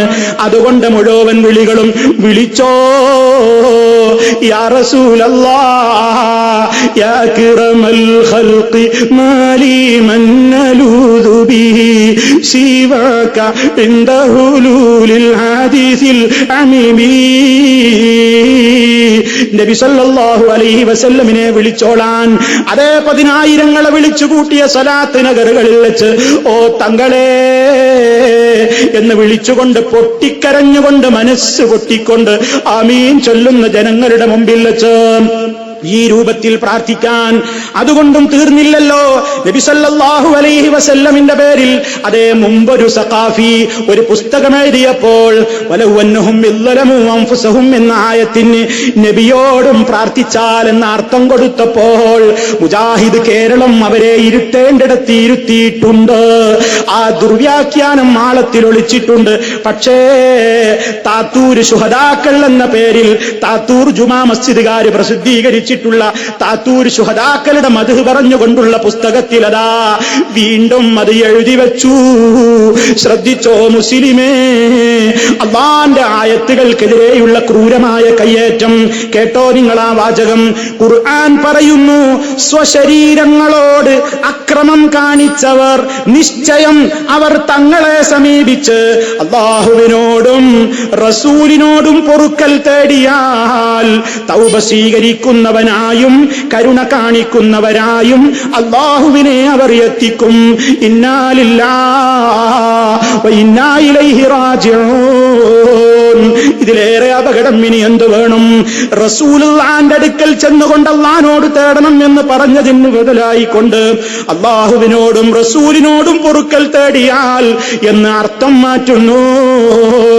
ഈ രൂപത്തിലുള്ള ക്രൂരമായ കയ്യേറ്റങ്ങൾ, കടന്നേറ്റങ്ങൾ ഏറ്റവും വലിയ പ്രമാണമായ ഖുർആനിന് നേരെ ഉതിർത്തുകൊണ്ടിരിക്കുന്നു. ഇതിനിടയിൽ നമ്മൾ തല്ലാണോ വേണ്ടത്? നമ്മൾ മുശ്രിക്കുക എന്ന് പറയാണോ വേണ്ടത്? അതേ, അവിടെ നമ്മൾ ചിന്തിക്കണം, ശരിക്കും ചിന്തിക്കണം. ഈ രൂപത്തിലുള്ള ശിർക്കൻ പ്രവർത്തനങ്ങൾ പച്ചയായി സമൂഹത്തിൽ നടക്കുകയാണ്. എന്നിട്ട് അവരാണിപ്പോൾ പറയുന്നത് ഞങ്ങളുടെ കയ്യിലുള്ള തൗഹീദ് സുഭദ്രമാണ്, അചഞ്ചലമാണ്, ഞങ്ങളുടെ കയ്യിലുള്ള തൗഹീദ് വളരെ ക്ലിയറാണ്. സർവരെയും വിളിച്ചു പ്രാർത്ഥിക്കാൻ വേണ്ടി പറയുന്ന ഖൗമ്. അതേ, വഖദ് ഖസ്സനി ബിൽ ഇൽമി വത്തസ്രീഫി ഇൻ ഖുൽതു കുൻ യകുൻ ബിലാ തസ്വീഫി. അഥവാ അവരുടെ ശൈഖുമാര് പാടുകയാണ്, എനിക്ക് അല്ലാഹ് അറിവ് തന്നിട്ടുണ്ട്, എനിക്ക് ഈ ലോകം മുഴുവൻ കൺട്രോൾ എന്നെ ഏൽപ്പിച്ചിട്ടുണ്ട്. എത്രത്തോളം? ഇൻ ഖുൽതു കുൻ യകുൻ ബിലാ തസ്വീഫി, ഞാനെങ്ങാനും ഒരു വസ്തുവിനോട് കുൻ നീ ഉണ്ടാവുക എന്ന് പറഞ്ഞാൽ അത് ഉടനെ ഉണ്ടാകുന്നതാണ്. ബിലാ തസ്വീഫി, പിന്നേക്കൊന്നും കാത്തു നിൽക്കില്ല. പറഞ്ഞാൽ പറഞ്ഞു തീരും മുമ്പേ ഞാൻ പറഞ്ഞാൽ അത് ഉണ്ടാകുമെന്ന് അല്ലാഹു റബ്ബുൽ ആലമീനിന്റെ വിശേഷണമായി കൊണ്ടവൻ പറഞ്ഞതാണ്. അതേ, റബ്ബൊരു കാര്യം ഉദ്ദേശിച്ചാൽ അതിനോടവൻ പറയുകയേ വേണ്ടൂ. കുൻ ഫയകൂൻ, അതേ ഉണ്ടാകൂ എന്ന് പറയുമ്പോഴേക്ക് ഉണ്ടായിത്തീരുന്നു. ഇതേ അവകാശവാദം പോലും ഉന്നയിക്കുന്ന ശൈഖുമാരെന്ന് പറയുന്ന സൂഫികൾ, ഇവരിവിടെ തീർത്തൊരു വിശ്വാസമുണ്ട്, ഇവരിവിടെ ഉണ്ടാക്കി തീർത്ത ഒരു വിശ്വാസമുണ്ട്. ഏതാണ് ആ വിശ്വാസം? ലോകം മുഴുവൻ കൺട്രോൾ ചെയ്യുന്നത്. എന്റെ ശബ്ദം ശ്രവിക്കുന്ന അതേത് കക്ഷിയിലുള്ള ആളുകളാണെങ്കിലും നിങ്ങളൊന്ന് നിഷ്പക്ഷമായി ഒന്ന് ഗ്രഹിക്കും. ലോകത്തിന്റെ കൺട്രോൾ പടച്ച റബ്ബിന്റെ കയ്യിലല്ലേ? ആ റബ്ബതാ ഇവരെ അങ്ങ് ഏൽപ്പിച്ചിരിക്കുന്ന പോലും. ഇവിടെ അതാ ലോകത്തിന്റെ അച്ചുതണ്ടെന്ന പേരിൽ ഒരാളെ കൊണ്ടുവന്ന് അതേ സ്ഥാനക്കയറ്റം കൊടുത്തു. അയാൾക്കാണ് ഖുത്ബുൽ അഖ്താബ് എന്ന പേര് കൊടുത്തത്. പിന്നെ അതാ ഗൗസുൽ അഅ്ളം എന്ന പേര് കൊടുത്തു, അബ്ദാലുകൾ എന്ന പേര് കൊടുത്തു, നുഖബാവുകൾ എന്ന പേര് കൊടുത്തു, നുജബാക്കൾ എന്ന പേര് കൊടുത്തു, ഔതാദുകൾ എന്ന പേര് കൊടുത്തു. ഈ വിശ്വാസം, പഴച്ച ഈ സൂഫി വിശ്വാസം കേരളത്തിലേക്ക് മാർക്കറ്റ് ചെയ്യപ്പെട്ടു. അങ്ങനെ കേരളത്തിലതാ ഒട്ടേറെ കുത്തുബുകളുടെ രംഗപ്രവേശം. മമ്പുറത്തെ തങ്ങളതാ ഖുത്ബുസ്സമാൻ എന്നല്ലേ അറിയപ്പെടുന്നത്. മമ്പുറത്തെ തങ്ങളാണ് ഇവിടെ ഖുത്ബുസ്സമാനായിട്ട് ഒരു സമൂഹത്തെ നിയന്ത്രിക്കുന്നു എന്നെഴുതിയത്. മമ്പുറത്തെ തങ്ങളെ കുറിച്ച് വന്ന ഒരു ലേഖനത്തിലതാ ഹെഡിങ് തന്നെ എന്റെ മുസ്ലിമീങ്ങളെ നിങ്ങൾ ഓർത്തുവെക്കണം, ഖുത്ബുസ്സമാൻ സമൂഹത്തെ നിയന്ത്രിക്കുന്നു. എല്ലാം നിയന്ത്രിക്കുന്നത് ഖുത്ബുസ്സമാനാണ്. കേട്ടോ എന്തൊക്കെ അവർ ചെയ്യുന്നത്? പ്രപഞ്ചത്തെ സമതുലിതമായി നിലനിർത്തുക. ഇവിടെ സമതുലിതമായി പ്രപഞ്ചം പൊട്ടലും വിള്ളലുകളും പ്രശ്നങ്ങളൊന്നുമില്ലാതെ ഇവിടുത്തെ എല്ലാ ഗോളങ്ങളെയും നിലനിർത്തണം. ഖുത്ബുസ്സമാൻ ചെയ്യുന്ന പണികളാണ്. കേട്ടോളണം നിങ്ങൾ. ഭൂമിയിൽ മഴ വർഷിപ്പിക്കുക, സസ്യലതാദികൾ മുളപ്പിക്കുക, ഭൂനിവാസികൾക്ക് അന്നം നൽകുക തുടങ്ങിയ അതിഭൗതിക കാര്യങ്ങൾ പോലും അത്തരം കുത്തുബുകളുടെ ശ്രദ്ധയും ദൈവാനുമതി പ്രകാരമുള്ള സ്വാധീനവും ഉണ്ടായിരിക്കുമെന്ന് പണ്ഡിതന്മാർ വിശദീകരിച്ചിട്ടുണ്ട്. താൻ ജീവിച്ച കാലഘട്ടത്തിലെ കുത്തുബായിരുന്നു മമ്പുറം സയ്യിദ് അലവി തങ്ങളെന്ന് പ്രസ്താവിക്കുന്നതിലൂടെ തന്നെ ഈ ലേഖനം അതിന്റെ ഉത്തരവാദിത്വം വളരെ ഭംഗിയായി നിർവഹിക്കുന്നു. അപ്പൊ മമ്പുറത്തെ തങ്ങളതാ ഖുത്ബുസ്സമാൻ എന്ന് പറയുമ്പോ പ്രപഞ്ചത്തിന്റെ ഗോളങ്ങളെ നിയന്ത്രിക്കുന്ന വ്യക്തി, മഴ പെയ്യിപ്പിക്കുന്ന വ്യക്തി, സസ്യലതാദികളെ മുളപ്പിക്കുന്ന വ്യക്തി, ഇവിടെയുള്ള ഭൂനിവാസികൾക്ക് റിസ്ക് നൽകുന്ന വ്യക്തി. അങ്ങനെയതാ ഓരോ കാലത്തും ഇങ്ങനെ കുത്തുബുകളുണ്ട്. ആ കുത്തുബുകൾക്ക് താഴെ പിന്നെയും കാറ്റഗറികളുണ്ട്. ഗൗസുണ്ട്, അബ്ദാലുണ്ട്, നുഖബാവുണ്ട്, നുജബാവുണ്ട്. എല്ലായിടത്തും അവരതാ ഓടിയെത്തുന്നു. അവർക്കതാ ഒരു പ്രശ്നവുമില്ല. ലോകം മുഴുവൻ അവരുടെ കാൽ കീഴിൽ ചുരുട്ടപ്പെട്ടിരിക്കുകയാണ്. അതുകൊണ്ടല്ലേ മമ്പുറത്തെ തങ്ങളെ കുറിച്ച് പറഞ്ഞത് നിശാ പ്രാർത്ഥന, നിശാ പ്രാർത്ഥന. മമ്പുറത്തെ സ്വന്തം വീട്ടിനടുത്തുള്ള പള്ളിയിൽ വെച്ചും പ്രഭാത നേരത്ത് മസ്ജിദുൽ ഹറമിൽ വെച്ചും പതിവായി അനുഷ്ഠിച്ചിരുന്ന മമ്പുറം തങ്ങൾ സാധാരണക്കാരനിൽ സാധാരണക്കാരനും ജനകീയനുമായിട്ടാണ് ജീവിച്ചത്. മമ്പുറത്തെ തങ്ങളെ പറ്റി പറഞ്ഞ അതെന്താ? നിശാ പ്രാർത്ഥന അഥവാ ഇശാനിസ്കാരം അദ്ദേഹം മമ്പുറത്തെ സ്വന്തം വീട്ടിന്റെ അടുത്തുള്ള പള്ളിയിൽ വെച്ച് എന്നും നിസ്കരിക്കും. സുബഹിക്കോ മസ്ജിദുൽ ഹറമിലെത്തും. ഇത് ഒരീസ്ത പരിപാടിയല്ല, എല്ലാ ദിവസവും മഹാനവറുകളുടെ പരിപാടി അതായിരുന്നു. കാരണം കുത്തുബുകൾക്കുണ്ടോ വല്ല പ്രശ്നവും? അവര് ലോകം മുഴുവൻ ഇങ്ങനെ സഞ്ചരിക്കുകയല്ലേ. വിളിച്ചാൽ വിളിപ്പുറത്തുണ്ട്. കടലിൽ വെച്ച് മമ്പുറം തങ്ങളോട് തേടിയപ്പോൾ ഉടനെ അതാ മമ്പുറം തങ്ങളോട് പ്രാർത്ഥിച്ചു എന്ന് തന്നെയാണ് സുന്നി വോയിസുകാരൻ എഴുതിവിട്ടത്. മമ്പുറത്തെ തങ്ങളോട് കടലിൽ വെച്ച് കുടുങ്ങിയപ്പോൾ പ്രാർത്ഥിച്ചപ്പോൾ മമ്പുറത്തെ തങ്ങളതാ സഹായത്തിന് ഓടിയെത്തുന്നു. ഇങ്ങനെ ഔലിയാക്കളെ പറ്റിയുള്ള വ്യത്യസ്തത്തിലുള്ള സങ്കല്പങ്ങൾ ഉണ്ടായി. അതേ, ഇതൊന്നും ഇസ്ലാമിന് പരിചയമുള്ള ഔലിയാക്കളല്ല. നിസ്കരിക്കാത്ത ഔലിയാക്കളെ പറ്റി പറഞ്ഞു. അവര് നിസ്കരിക്കുന്നത് കാണൂല. അതുകൊണ്ടല്ലേ മടവൂരിലുള്ള CM വലിയ നിസ്കരിക്കുന്നില്ലെന്ന പരാതിയുമായി ചെന്ന മുരീദിനോട് കൈവെള്ള കാണിച്ചു കൊടുക്കുന്നു. കൊടുക്കുന്നു. സ്വന്തം വീട്ടിലെ വാതിലടച്ച് വാതിലിലേക്ക് ചൂണ്ടിക്കാണിച്ചു കൊടുക്കുന്നു. അവിടെ അതാ കൈവെള്ളയിലും വാതിൽ പൊളിയിലും ഒരു സ്ക്രീൻ തെളിയുന്നു. പരിശുദ്ധ കഅബയതാ തെളിയുന്നു. കഅബയിലതാ കഅബയുടെ പരിസരത്ത് ഹറം മസ്ജിദിൽ വെച്ച് അതേ CM മടവൂരി ഇമാമായിക്കൊണ്ട് നിസ്കാരം നടത്തുന്നു. ഈ രൂപത്തിലുള്ള വിശ്വാസം മുസ്ലിമേ ഏതായത്തുകൊണ്ടാ നിങ്ങൾ വിശ്വസിക്കുന്നത്? ഏത് ഹദീസ് കൊണ്ടാ നിങ്ങൾ വിശ്വസിക്കുന്നത്? ഏത് സഹാബത്തിന്റെ പിൻബലമാ നിങ്ങൾക്കുള്ളത്? ചിന്തിക്കണേ. കക്ഷിത്വം മാറ്റിവെച്ചുകൊണ്ട് ഇതെന്റെ പരലോകത്തിന്റെ രക്ഷക്കാവശ്യമുള്ള കാര്യമല്ലേ പറയുന്നതെന്ന് എന്റെ ശബ്ദം ശ്രവിക്കുന്നവര് മനസ്സിലാക്കണം. തീർന്നില്ലല്ലോ. CM മടവൂരത നോമ്പെടുക്കൂലെന്നാണ് പറയുന്നത്. പരിശുദ്ധ റമളാനിന്റെ പകൽ സമയത്ത് പോലും ചായ കുടിക്കുന്നു, സിഗരറ്റ് വലിക്കുന്നു. കാണാൻ വരുന്ന മുരീദുമാരുടെ മുമ്പിലേക്ക് കുടിച്ച ചായയുടെ ബാക്കി കൊടുത്തുകൊണ്ട് കുടിപ്പിച്ച് നോമ്പ് ബാത്തിലാക്കിപ്പിക്കുന്നു. എന്നിട്ടും പറയുന്നു സാക്ഷാൽ സുന്നത്ത് ജമാഅത്തിന്റെ വലിയാണ് ഞങ്ങളുടെ CM എന്ന്. തീർന്നില്ല. സ്വർണ്ണമോതിരം ധരിക്കുന്നു, സ്വർണ്ണ ചെയിര് ധരിക്കുന്നു. മമ്പറത്തെ തങ്ങളുപ്പാപ്പാനെ കുറിച്ച് വരെ മൗലിദിൽ പറയുന്നത് അദ്ദേഹം അതാ സ്വർണത്തിന്റെ മോതിരം ധരിച്ചിരുന്നു എന്നാണ്. സ്വർണ്ണമോതിരം ധരിച്ചിരുന്നു. പട്ടുവസ്ത്രം മമ്പറത്തപ്പാപ്പ ഉടുത്തിരുന്നു എന്നാണ് മമ്പറത്തെ തങ്ങളുടെ പേരിലുള്ള മൗലിദിൽ പോലും കാണുന്നത്. പ്രിയമുള്ളവരെ, ഇസ്ലാം പഠിപ്പിച്ച ഔലിയാക്കൾ ഇങ്ങനെയാണോ? ഇതാണോ ഇസ്ലാം പഠിപ്പിക്കുന്ന പ്രമാണങ്ങളിലുള്ളവർ?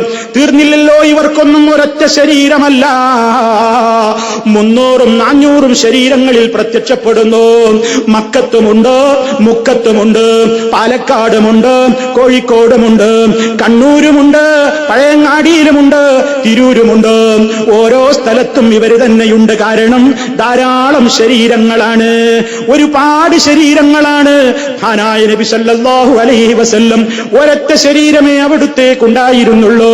സിദ്ദീഖുൽ അക്ബർ റളിയല്ലാഹു അൻഹു, ലോകം കണ്ട ഔലിയാക്കളുടെ നേതാവ് അബൂബക്കർ സിദ്ദീഖ് റളിയല്ലാഹു അൻഹു, ആ അബൂബക്കർ സിദ്ദീഖ് റളിയല്ലാഹു അൻഹുവും പ്രവാചകനും കൂടെ ഹിജ്റ പോകുമ്പോൾ ഒരൊറ്റ ശരീരമല്ലേ ഉള്ളൂ? വേറൊരു ശരീരം പകരം കൊടുക്കാനുണ്ടോ? ഇല്ല. ഈ രൂപത്തിലൊക്കെ മഹാന്മാരെ കുറിച്ചുള്ള വിശ്വാസങ്ങൾ മാത്രല്ല, ഇവർക്ക് വിവിധ ശരീരങ്ങൾ ഉണ്ട് എന്ന് മാത്രല്ല, ഇവർ മരണപ്പെട്ടു കഴിഞ്ഞാൽ രാജ്യത്തതാ നിങ്ങൾ ലോകത്തെമ്പാടും പല സ്ഥലങ്ങളിലും ഒരേ നബിമാരുടെ പേരിൽ തന്നെ ഒന്നിലധികം ഖബറുകൾ.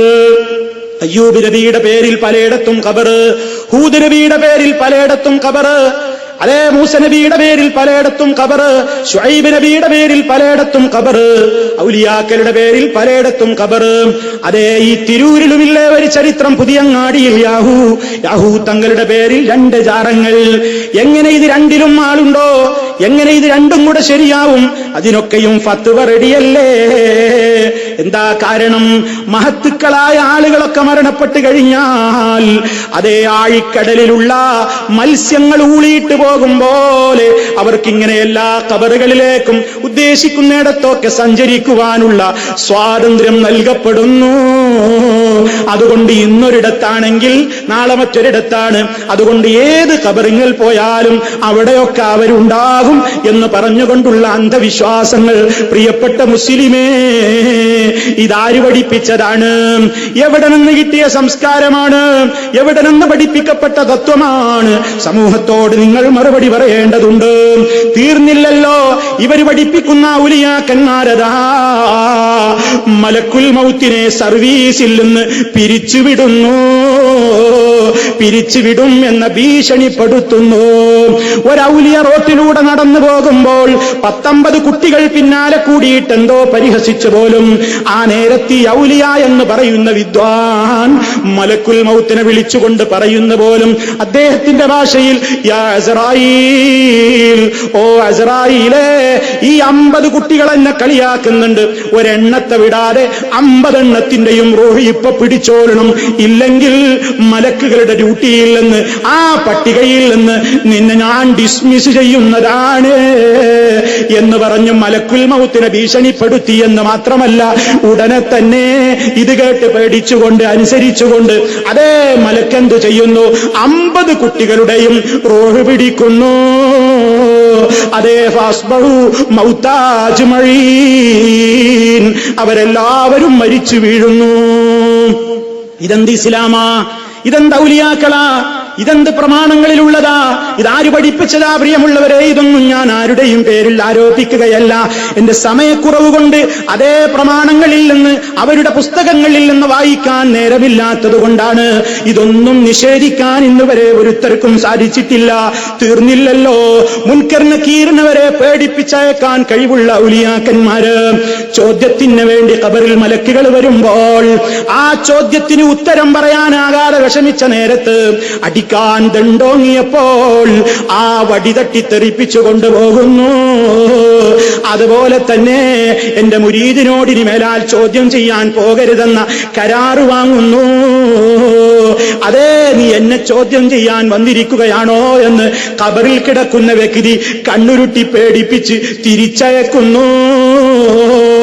ഈ വിശ്വാസങ്ങളൊക്കെ ഔലിയാഇന്റെ മഹത്വങ്ങളായിക്കൊണ്ട് പഠിപ്പിക്കപ്പെട്ടു വരുന്ന ഒരു സമൂഹത്തിന്റെ മുമ്പിൽ വെച്ച്, പ്രിയമുള്ള മുസ്ലിമേ, നമുക്ക് റെസ്റ്റ് എടുക്കാൻ നേരമുണ്ടോ? നമുക്ക് വിശ്രമിക്കാനായോ? നമുക്ക് പതറി പിന്മാറാനായോ?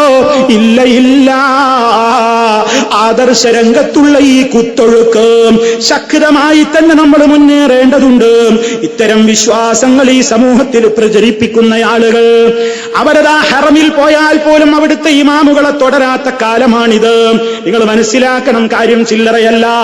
മദീനത്തെ ഹറം പള്ളിയിലും മക്കയിലുള്ള ഇമാമുമാരെ പോലും തുടരാൻ പാടില്ലെന്ന് ഇവിടെ വന്നുകൊണ്ട് അനുഭവങ്ങൾ വിശദീകരിക്കുന്ന തങ്ങന്മാർ ഇതിന്റെ പരിസരത്തുണ്ടെന്നാ ഞാൻ പറയുന്നത്.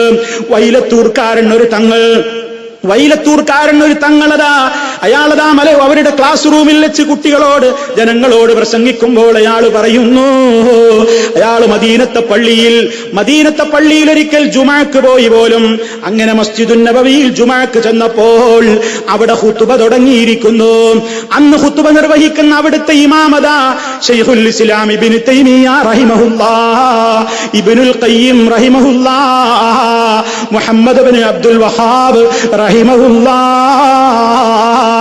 കട്ട പിടിച്ച് കിടന്നിരുന്ന കൂരിരുട്ടിൽ ശിർക്കിന്റേതായ അന്ധത ബാധിച്ച് കിടന്നിരുന്ന ഒരു സമൂഹത്തിലേക്ക് ലാ ഇലാഹ ഇല്ലല്ലാഹയുടെ മന്ത്രധ്വനിയുമായി കടന്നു വന്നുകൊണ്ട് പോരാട്ടം നടത്തിയ മഹാന്മാരായ നേതാക്കളെ കുറിച്ച് മിമ്പറിൽ വെച്ച് ഖതീബ് പ്രശംസിച്ച് അവർക്ക് വേണ്ടി റഹ്മത്തിനെ തേടുന്നു. വൈലത്തൂർക്കാരൻ തങ്ങൾ എന്ത് ചെയ്യുന്നു? പള്ളിയിലെത്തിയപ്പോൾ ഇതാണ് കേൾക്കുന്നത്. അയാൾക്ക് സഹിച്ചില്ല. മൂപ്പര് ചോദിച്ചു പോലും, ആരാ ഇവരൊക്കെ എന്ന് ചോദിക്കുന്നു. ശൈഖുൽ ഇസ്ലാം ഇബ്നു തൈമിയ്യയോ ഇബ്നുൽ ഖയ്യിമോ മുഹമ്മദ് ഇബ്നു അബ്ദുൽ വഹാബോ അവർക്കൊക്കെ തർബിയത്ത് പറയുന്ന ഇവൻ ആരടാ എന്നും പറഞ്ഞിട്ട് മൂപ്പരാ ജുമഅക്ക് പങ്കെടുക്കാതെ ളുഹർ നിസ്കരിച്ചു പോകുന്നു. ആലോചിച്ചു നോക്കണം. മഹാന്മാരായ പണ്ഡിതന്മാരെ ഒന്ന് പ്രശംസിച്ചു പറഞ്ഞ ആ ഇമാമിങ്ങളെ തുടർച്ച പാടില്ലെന്ന് പറഞ്ഞുകൊണ്ട് പള്ളിയിൽ നിന്ന് ജുമഅക്ക് പങ്കെടുക്കാതെ പിരിഞ്ഞു പോകുന്ന ഒരു സമൂഹം ഇവിടെ ജീവിച്ചിരിക്കുമ്പോൾ, അതേ കൊരങ്ങനെ ഏണി വെച്ചു കൊടുക്കുന്ന നിലക്ക് മുജാഹിദ് സംസ്ഥാന സമ്മേളനത്തിന്റെ സമാപന ദിവസമതാ ഒരു മൗലവി നിന്നുകൊണ്ട് പറയുന്നു, ഇബ്നു അതാഇല്ലാഹി സിക്കന്ദരി എന്ന് പറയുന്ന ആ മനുഷ്യൻ, അയാളാരാ? ശൈഖുൽ ഇസ്ലാം ഇബ്നു തൈമിയ്യ എന്ന് പറയുന്ന തൗഹീദിന്റെ പടഹധ്വനി മുഴക്കിയിട്ടുള്ള മഹാരഥനായ ശൈഖുൽ ഇസ്ലാം ഇബ്നു തൈമിയ്യയെ മുർത്തദ് എന്ന് പറയുന്നയാള്, മതത്തിൽ നിന്ന് പോയവനെന്ന് പറയുന്നയാള്, വാല്ലെന്ന് വിളിക്കുന്നയാള്, പിഴച്ചവനാണ്, പിഴപ്പിക്കുന്നവനാണെന്ന് വിളിക്കുന്നയാളാണ്.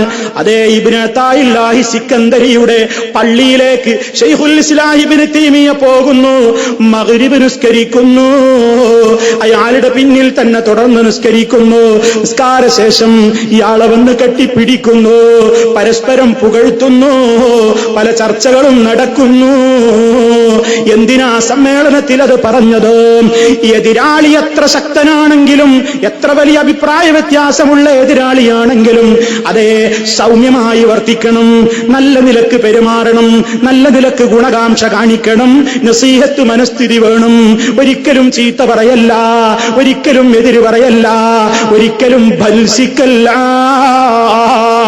എന്ന ഒരു സന്ദേശം കൊടുക്കുന്നു. മാത്രമല്ലല്ലോ, അതേ കഴിഞ്ഞ ചാവക്കാട് പ്രസംഗത്തിൽ ബുദ്ധിയുള്ളവൻ പറഞ്ഞു, ആ കഥ നിങ്ങൾ തള്ളിക്കളയേണ്ടതാണ്, ആ കഥ നിങ്ങൾ പിൻവലിക്കേണ്ടതുണ്ട്. കാരണം അത് സൂഫികൾ, അല്ലാത്തവരെ വിളിച്ചു പ്രാർത്ഥിച്ചു കൊണ്ടിരിക്കുന്ന നേതാക്കൾക്ക് മാർക്കറ്റ് ഉണ്ടാകാൻ വേണ്ടി മഹാന്മാരായ പണ്ഡിതന്മാരുടെ പേരിൽ വെച്ചുകെട്ടിയ ഒരു കെട്ടുകഥ മാത്രമാകുന്നു. നമ്മൾ പറഞ്ഞു അത് പിൻവലിക്കണം. ആ കഥ അത് കള്ളക്കഥയാണ്. മാത്രല്ല നമ്മൾ മനസ്സിലാക്കണം, അങ്ങനെ ഒരു സംഭവമേ ഉണ്ടായിട്ടില്ല. ഇനി ഉണ്ട് എന്ന് വാദത്തിന് വേണ്ടി സങ്കല്പിച്ചാലോ, ഏതുപോലെ ഇനി ഹദീസ് സഹിഹാണെന്ന് വന്നാലോ, ഇതിന്റെ ചർച്ച ചെയ്യുന്നില്ലേ? അതേപോലെ പറയട്ടെ, ഇനി ആ കഥ ഉണ്ട് എന്ന് സങ്കല്പിച്ചാൽ തന്നെയും നിങ്ങൾ കൊടുത്ത മെസ്സേജ് എന്താണ്? നമ്മുടെ ശത്രുവുമായി വളരെ നല്ല നിലക്ക് വർത്തിക്കണം, സൗമ്യനാകണമെന്നല്ലേ? ഓ പ്രിയപ്പെട്ട മൗലവി, നിങ്ങൾ ആ സമ്മേളനത്തിൽ നിങ്ങൾ ഈ കഥ എന്തിനു വേണ്ടി ഉദ്ധരിച്ചു, അത് ഉദ്ധരിച്ച് ഒരു മിനിറ്റ് തികയുന്നതിന്റെ മുമ്പേ നിങ്ങൾ കൊടുത്ത സന്ദേശത്തെ നിങ്ങൾ തന്നെ തകർത്ത് കളഞ്ഞില്ലേ? നിങ്ങൾ എതിരാളികളായി കാണുന്നവരെ കുറിച്ച് നിങ്ങൾ എന്തൊക്കെയാണ് പറഞ്ഞത്? നാവ് നീളമുണ്ടായാൽ പോരാ, ആയിരക്കണക്കിന് പ്രസംഗം നടത്തിയാൽ പോരാ, തഖ്വ വേണം, തസ്കിയത്ത് വേണം. അല്ലാതെ വെറുതെ ഇങ്ങനെ പറഞ്ഞിട്ട് കാര്യമില്ല. അതേ കിതാബ് പഠിക്കണം. പഠിക്കാതെ സമൂഹത്തിന്റെ മുമ്പിൽ കൊരച്ച് ചാടരുതേ എന്നവരെയുള്ള വാക്കുകൾ പ്രയോഗിച്ചില്ലേ?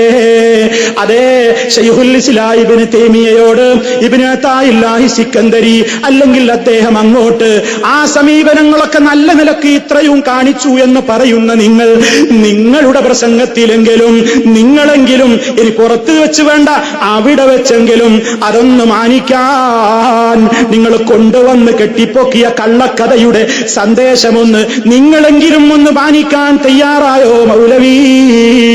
നിങ്ങൾക്കതിന് സാധിച്ചില്ലല്ലോ. കൊരച്ച് ചാടരുതെന്ന് പറഞ്ഞിട്ടല്ലേ നിങ്ങൾ പ്രസംഗം അവസാനിപ്പിച്ചത്? അപ്പൊ പിന്നെ എന്തിനാ നിങ്ങൾ ആ കഥ പറഞ്ഞത്? നിങ്ങൾ പിന്നെ എന്തിനാ അത് പറഞ്ഞത്? ശൈഖുൽ ഇസ്ലാം ഇബ്നു തൈമിയയോട് വളരെ എതിർപ്പുള്ള ഇബ്നു അതാഇല്ലാഹി സിക്കന്ദരിയോട് വളരെ നല്ല നിലക്ക് വർത്തിച്ചു എന്ന് പറയാനാ നിങ്ങളത് കൊണ്ടുവന്നത്. പക്ഷെ നിങ്ങൾക്കത് ബാധകല്ലേ? നിങ്ങളുടെ എതിരാളികളായി നിങ്ങൾ എണ്ണിയ ആളുകൾക്കത് ബാധകല്ലേ? അവരെ ഇങ്ങനെ ഭത്സിക്കണമെന്നാണോ? അവരെ ചീത്ത പറയണമെന്നാണോ? അവരെ തസ്കിയത്തില്ലാത്തവരാക്കണമെന്നാണോ? അവരുടെ നാക്കിന് നീളം കൂടുതലാണെന്ന് പറയണമെന്നാണോ? സ്റ്റേജിലേക്കും സദസ്സിലേക്കും തസ്കിയത്ത് പറയുന്നു, സ്വന്തത്തോടത് പറയാത്തവരും ചെയ്യാത്തവരുമാണെന്ന് പറയാനാണോ? അഖ്ലാഖുൽ ഉലമാ എന്ന കിതാബോധി പഠിക്കാത്ത ജാഹിലുമാരാണെന്ന് പറയാനാണോ? കൊരച്ചു ചാടണം എന്ന് പറയാൻ വേണ്ടിയായിരുന്നു. എന്തു മാന്യതയായത്! അതുകൊണ്ട് ഇനിയും പറയുന്നു, ആ സിക്കന്ദരി ശൈഖിന്റെ കള്ളക്കഥ നിങ്ങൾ സ്വന്തം കൊണ്ട് നടന്നാൽ മതി. അത് മുജാഹിദ് കേരളത്തിന് വേണ്ട. ഞങ്ങൾക്ക് അങ്ങനത്തെ ഒരു സന്ധി വേണ്ട. അതേ ആദർശം ഒരാളുടെ കാൽക്കൽ കൊണ്ടുപോയി പണയപ്പെടുത്തിക്കൊണ്ട് ഇനി മർക്കസിൽ പോയിട്ട് അവിടെ അസറോ മഗ്രിബോ ഇശയോ നിസ്കരിക്കാനോ, ഇനി വേണമെങ്കിൽ ഒന്ന് സൗഹാർദ്ദത്തിന് വേണ്ടിയിട്ട് മുടി ജ്യൂസ് കുടിക്കാനോ മുജാഹിദ് കേരളത്തെ കിട്ടൂല. അയാളിപ്പോ മുടി ജ്യൂസും നിർത്തി. മുടിയുടെ ജ്യൂസ് മാത്രമല്ല, ഇപ്പൊ പറയുന്നു ഞങ്ങളുടെ മർക്കസിലെ വെള്ളത്തിന് ഇക്കുറി ഒരു പ്രത്യേകതയുണ്ട്. ഞങ്ങളുടെ മർക്കസിലെ വെള്ളം അതാ സംസം വെള്ളമാണ്.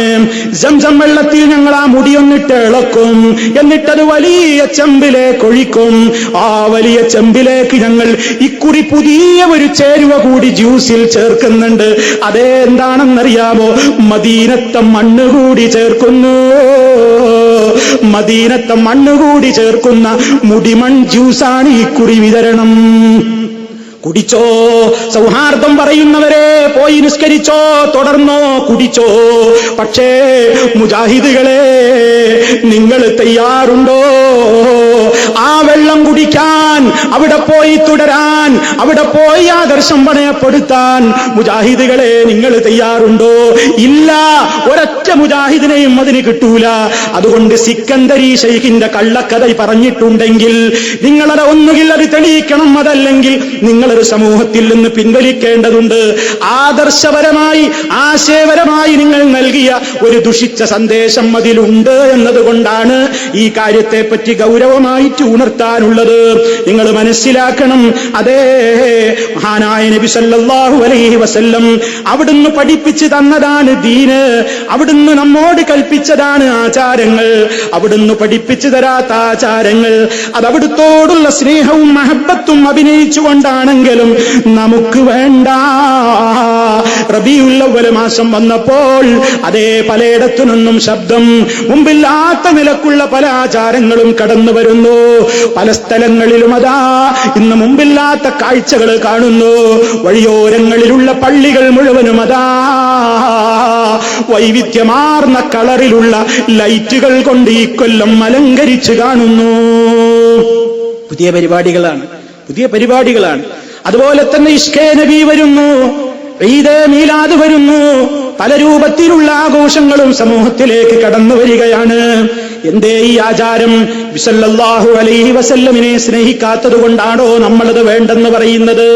മഹാനായ അഷ്റഫുൽ ഖൽഖ് സല്ലല്ലാഹു അലൈഹി വസല്ലമിനെ സ്നേഹിക്കാത്തവൻ മുസ്ലിമാണോ? അവന് ഈമാനുണ്ടോ?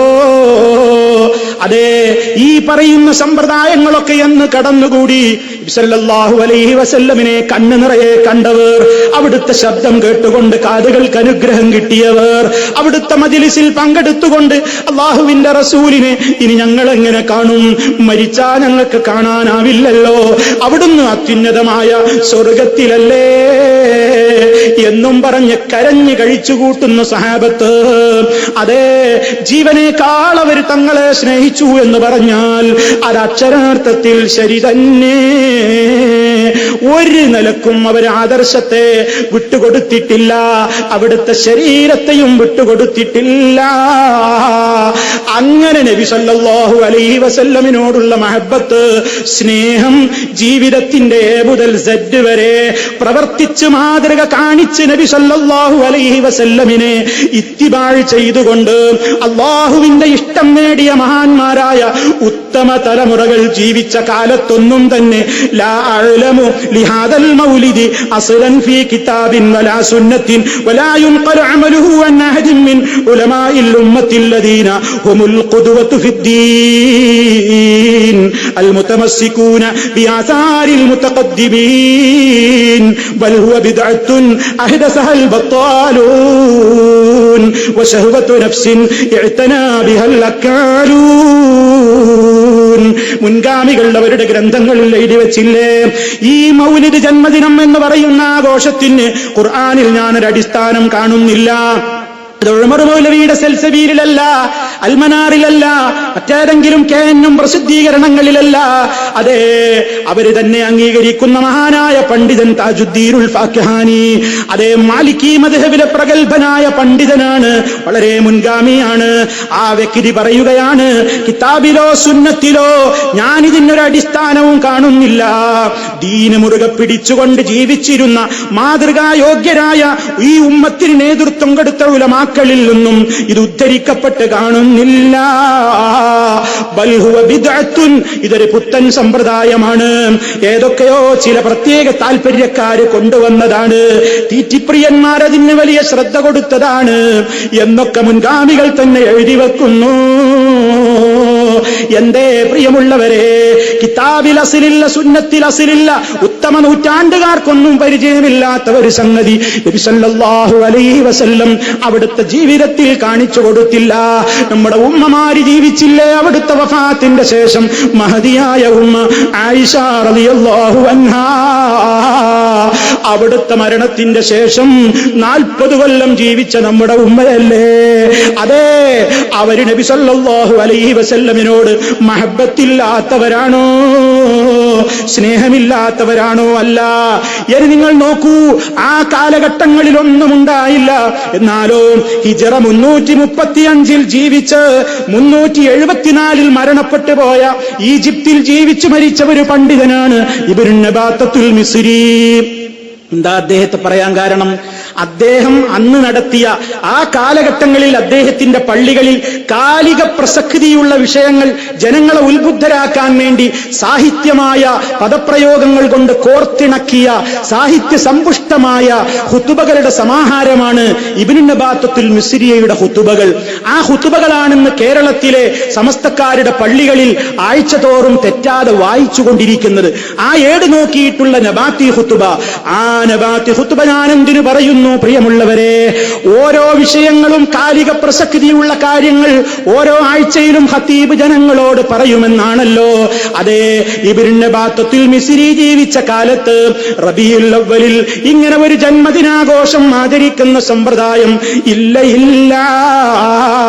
കാരണം നിങ്ങൾ നോക്കൂ, ഇതാണ് ആ പുസ്തകം, നിങ്ങൾ നോക്കൂ. അതേ, ഖുതുബ അൻ-നബാത്തത്തുൽ മിസ്രിയ, ഇബ്നു നബാത്തത്തുൽ മിസ്രിയുടെ ഖുതുബകളുടെ സമാഹാരമാണിത്. ഇതിൽ റബീഉൽ അവ്വലിൽ തന്നെ 5 ഖുതുബകൾ ഇതിൽ കൊടുത്തിട്ടുണ്ട്. ചില മാസത്തിൽ റബീഉൽ അവ്വൽ ചിലപ്പോ 5 ആഴ്ച വെള്ളിയാഴ്ച വരാമല്ലോ, അതുകൊണ്ടായിരിക്കാം അദ്ദേഹത്തിന്റെ കാലത്ത് അങ്ങനെ വന്നിട്ടുണ്ടാകും. അപ്പൊ അതുകൊണ്ടാണല്ലോ ഒന്നാമത്തെ ഖുതുബയിലോ രണ്ടാമത്തെ ഖുതുബയിലോ ഒക്കെ, അല്ലെങ്കിൽ ഏതെങ്കിലും റബീഉൽ അവ്വലിൽ നടത്തിയ ഏതെങ്കിലും ഒരു ഖുതുബയിൽ ഇബ്നു നബാത്തത്തുൽ മിസ്രി അന്ന് നടപ്പിലുള്ള ജന്മദിനാഘോഷത്തെ പറ്റി ഒരു വാക്ക് പറയണ്ടേ? ജനങ്ങളെ, നമ്മൾ മീലാദ് ആഘോഷത്തിന്റെ സന്ദർഭമാണ്, ഭക്ഷണം കൊടുക്കണേ, റാലി നടത്തണേ, സലാത്ത് കൂടുതൽ ചെല്ലണേ. ഒരൊറ്റ പ്രയോഗവും നമുക്ക് ഈ ഖുതുബയിൽ കാണാൻ കഴിയുന്നില്ല. എന്താ ഇതിനർത്ഥം? എന്തുകൊണ്ടാ അത് പ്രിയമുള്ളവരെ? മറിച്ച് ആ വെള്ളിയാഴ്ചയിലൊക്കെ അതിൽ പറയുന്നത് എന്താണ്? അതേ, വലഖദ് അതാഹു ഫീ മിത്ലി ശഹരിക്കും ഹാദാ മിൻ റുസുലി റബ്ബിഹിൽ കിറാം അൽ മുവക്കലീന ബിഖബ്ളി നുഫൂസിൽ അനാം. നബി സല്ലല്ലാഹു അലൈഹി വസല്ലമിന്റെ റൂഹ് പിടിക്കാൻ വേണ്ടി, അതേ അവിടുത്തെ ആത്മാവിനെ പിടിച്ചു കൊണ്ടുപോകാൻ വേണ്ടി ഏൽപ്പിക്കപ്പെട്ട മലക്കുകൾ വന്നതിനെ സംബന്ധിച്ചാണ് പറയുന്നത്. മരണത്തെ പറ്റിയാണ് ഖുതുബയിൽ പറയുന്നത്, ജന്മദിനാഘോഷത്തെ പറ്റി മിണ്ടുന്നില്ല. അമാ തത്തഇലൂന ബിമസ്റഇ മുഹമ്മദിൻ സല്ലല്ലാഹു അലൈഹി വസല്ലമ സയ്യിദിൽ മുർസലീൻ വഇമാമിൽ മുത്തഖീൻ വഹബീബി റബ്ബിൽ ആലമീൻ. സല്ലല്ലാഹു അലൈഹി വസല്ലമിന്റെ വഫാത്തിൽ നിങ്ങൾ പാഠം ഉൾക്കൊള്ളുന്നില്ലേ എന്റെ ജനങ്ങളെ? അതദുന്നൂന അന്നകും ഫിദ്ദുനിയാ മുഖല്ലദൂൻ, നിങ്ങളൊക്കെ ദുനിയാവിൽ ശാശ്വതമായി കഴിഞ്ഞുകൂടുന്നവരാണെന്നാണോ നിങ്ങളൊക്കെ വിചാരിക്കുന്നത്? അം തഹ്സബൂന അന്നകും മിനൽ മൗതി മുഹസ്സനൂൻ, അതല്ല മരണത്തിൽ നിന്ന് നിങ്ങളൊക്കെ സുരക്ഷിതരാണെന്നാണോ നിങ്ങളൊക്കെ വിചാരിക്കുന്നത്? സാ മാ തതവഹമൂൻ, നിങ്ങൾ വിചാരിക്കുന്നതും ഊഹിക്കുന്നതുമൊക്കെ എത്ര ചീത്തയാണ്. ഹൈഹാത്ത ഹൈഹാത്ത ഇന്നക്കും ഇതല്ല മഗ്റൂറൂൻ, നിങ്ങൾ വല്ലാത്ത വഞ്ചനയിൽ തന്നെയാണ് അകപ്പെട്ടിരിക്കുന്നത്. അങ്ങനെ വിശദീകരിക്കുകയാണെങ്കിൽ എമ്പാടുമുണ്ട് പ്രിയമുള്ളവരെ. അതേ, നബി സല്ലല്ലാഹു അലൈഹി വസല്ലമിന്റെ ജനനം നടന്ന മാസമായിട്ട് പോലും റബീഉൽ അവ്വലിൽ ഹിജ്റ 335 ജനിച്ച് 374 മരണപ്പെട്ട ഇബ്നു നബാത്തത്തുൽ മിസ്രി എന്ന് പറയുന്ന ഖതീബ് റബീഉൽ അവ്വലിലെ 5 വെള്ളിയാഴ്ച ഖുതുബ പറഞ്ഞിട്ടും ഒരു വെള്ളിയാഴ്ച പോലും നബിദിനാഘോഷം പറഞ്ഞില്ല. മറിച്ച് നബി സല്ലല്ലാഹു അലൈഹി വസല്ലമിന്റെ വഫാത്തിൽ ദുഃഖം രേഖപ്പെടുത്തിക്കൊണ്ട്, അതേ, എങ്ങനെയാണ് നമുക്ക് കരയാതിരിക്കാനാവുക, എങ്ങനെയാണ് നമുക്ക് സഹിക്കാനാവുക എന്നൊക്കെ പറഞ്ഞുകൊണ്ട് നമ്മളും മരിക്കേണ്ടവരല്ലേ എന്ന ഒരു വലിയ മരണചിന്തയുടെ മെസ്സേജ് കൊടുക്കുന്ന ഖുതുബകളല്ലേ ഇബ്നു നബാത്തത്തുൽ മിസ്രി അദ്ദേഹം ഖുതുബ നിർവഹിച്ച പള്ളിയിൽ 5 വെള്ളിയാഴ്ചയും നിർവഹിച്ചത്? എന്തേ അതൊന്നും അവിടെ കാണാഞ്ഞ്? എന്താ അങ്ങനൊന്നും ഇല്ലാഞ്ഞത്? അപ്പൊ സഹോദരന്മാരെ, എന്നിട്ടോ ഇന്ന് അതേ ഖുതുബയിലാ ഏട് നോക്കിയിട്ട് മുസ്ലിയാക്കന്മാര് വായിക്കുന്നു. വെള്ളിയാഴ്ച, ഒന്നാമത്തെ വെള്ളിയാഴ്ച, രണ്ടാമത്തെ വെള്ളിയാഴ്ച ഒക്കെ റബീഉൽ അവ്വൽ, നിങ്ങളെന്താ ദുഃഖിക്കുന്നില്ലേ? നിങ്ങളെന്താ സങ്കടപ്പെടുന്നില്ലേ? നിങ്ങൾ ഇങ്ങനെ എന്നും പണുണ്ടാകുമോ? നമ്മുടെ മുത്ത് നേതാവ് പോയില്ലേ എന്നൊക്കെ പറഞ്ഞ് അതിലുള്ള ദുഃഖം നമുക്ക് എങ്ങനെ സഹിക്കാനാകും? കണ്ണുനീരെങ്ങനെ പറ്റുമെന്നൊക്കെ മൂപ്പര് മിമ്പറിന്റെ മോളെന്ന് പറയും. താഴെ ഇറങ്ങിയിട്ട് മൂപ്പര് അനൗൺസ് ചെയ്യും, അതേ 10 പോത്ത് റെഡിയാണ്, അതേ ആഘോഷം പൊടി പൊരിക്കണം, ബിരിയാണി റെഡിയാക്കണം, അതേ റാലിക്കെല്ലാവരും പങ്കെടുക്കണം, പൊതുജനങ്ങൾ നിരത്തിൽ സ്വീകരിക്കണം, നാരങ്ങ വെള്ളം കൊടുക്കണം, അതേ ആഘോഷം പൊടിപൊടിക്കട്ടെ. മിമ്പറിൽ വെച്ച് പറഞ്ഞു, എന്തേ ദുഃഖിക്കാത്തത്, എന്തേ കണ്ണുനീര് വറ്റാത്തത്, എന്തേ സഹിക്കാൻ നമുക്ക് കഴിയുമോ എന്നൊക്കെ പറഞ്ഞ അതേ ഖതീബ് ഇറങ്ങിയിട്ട് ആഘോഷത്തിന് കോപ്പുകൂട്ടുന്നു, ആഘോഷത്തിന് നേതൃത്വം കൊടുക്കുന്നു, വമ്പിച്ച സദ്യക്ക് വേണ്ട മുന്നൊരുക്കങ്ങൾക്ക് പ്രോത്സാഹനം നൽകുന്നു. അപ്പൊ പ്രിയമുള്ളവരെ, ഈ ആചാരങ്ങളൊന്നും പണ്ടില്ലാത്ത ആചാരം സമൂഹത്തിലേക്ക് കൊണ്ടുവന്നതാണ്. അത് പറയുമ്പോ ഉലൈമാരെ, ഞങ്ങൾ ഈ മാസം ഞങ്ങളുടെ നേതാവിനെ പുകഴ്ത്തുകയല്ലേ, മദ്ഹ് ചൊല്ലുകയല്ലേ. നിങ്ങൾക്കിഷ്ടമില്ലെങ്കിൽ നിങ്ങൾ മദ്ഹ് പറയണ്ട, ഞങ്ങളുടെ നേതാവിനെ ഞങ്ങളും മദ്ഹ് ചെയ്യുന്നുണ്ട്. അതേ, അവിടുന്ന് ലോകത്തിന്റെ മുഴുവൻ എത്രത്തോളം വലിയ നേതാവാണ് മഹാനായ റസൂൽ കരീം സല്ലല്ലാഹു അലൈഹി വസല്ലം. ഈ ലോകത്തിന് മുഴുവൻ മാതൃകയായി കൊണ്ടയക്കപ്പെട്ട ഹബീബ് സല്ലല്ലാഹു അലൈഹി വസല്ലമിന്റെ മദ്ഹുകളതാ പറഞ്ഞാൽ തീരുമോ?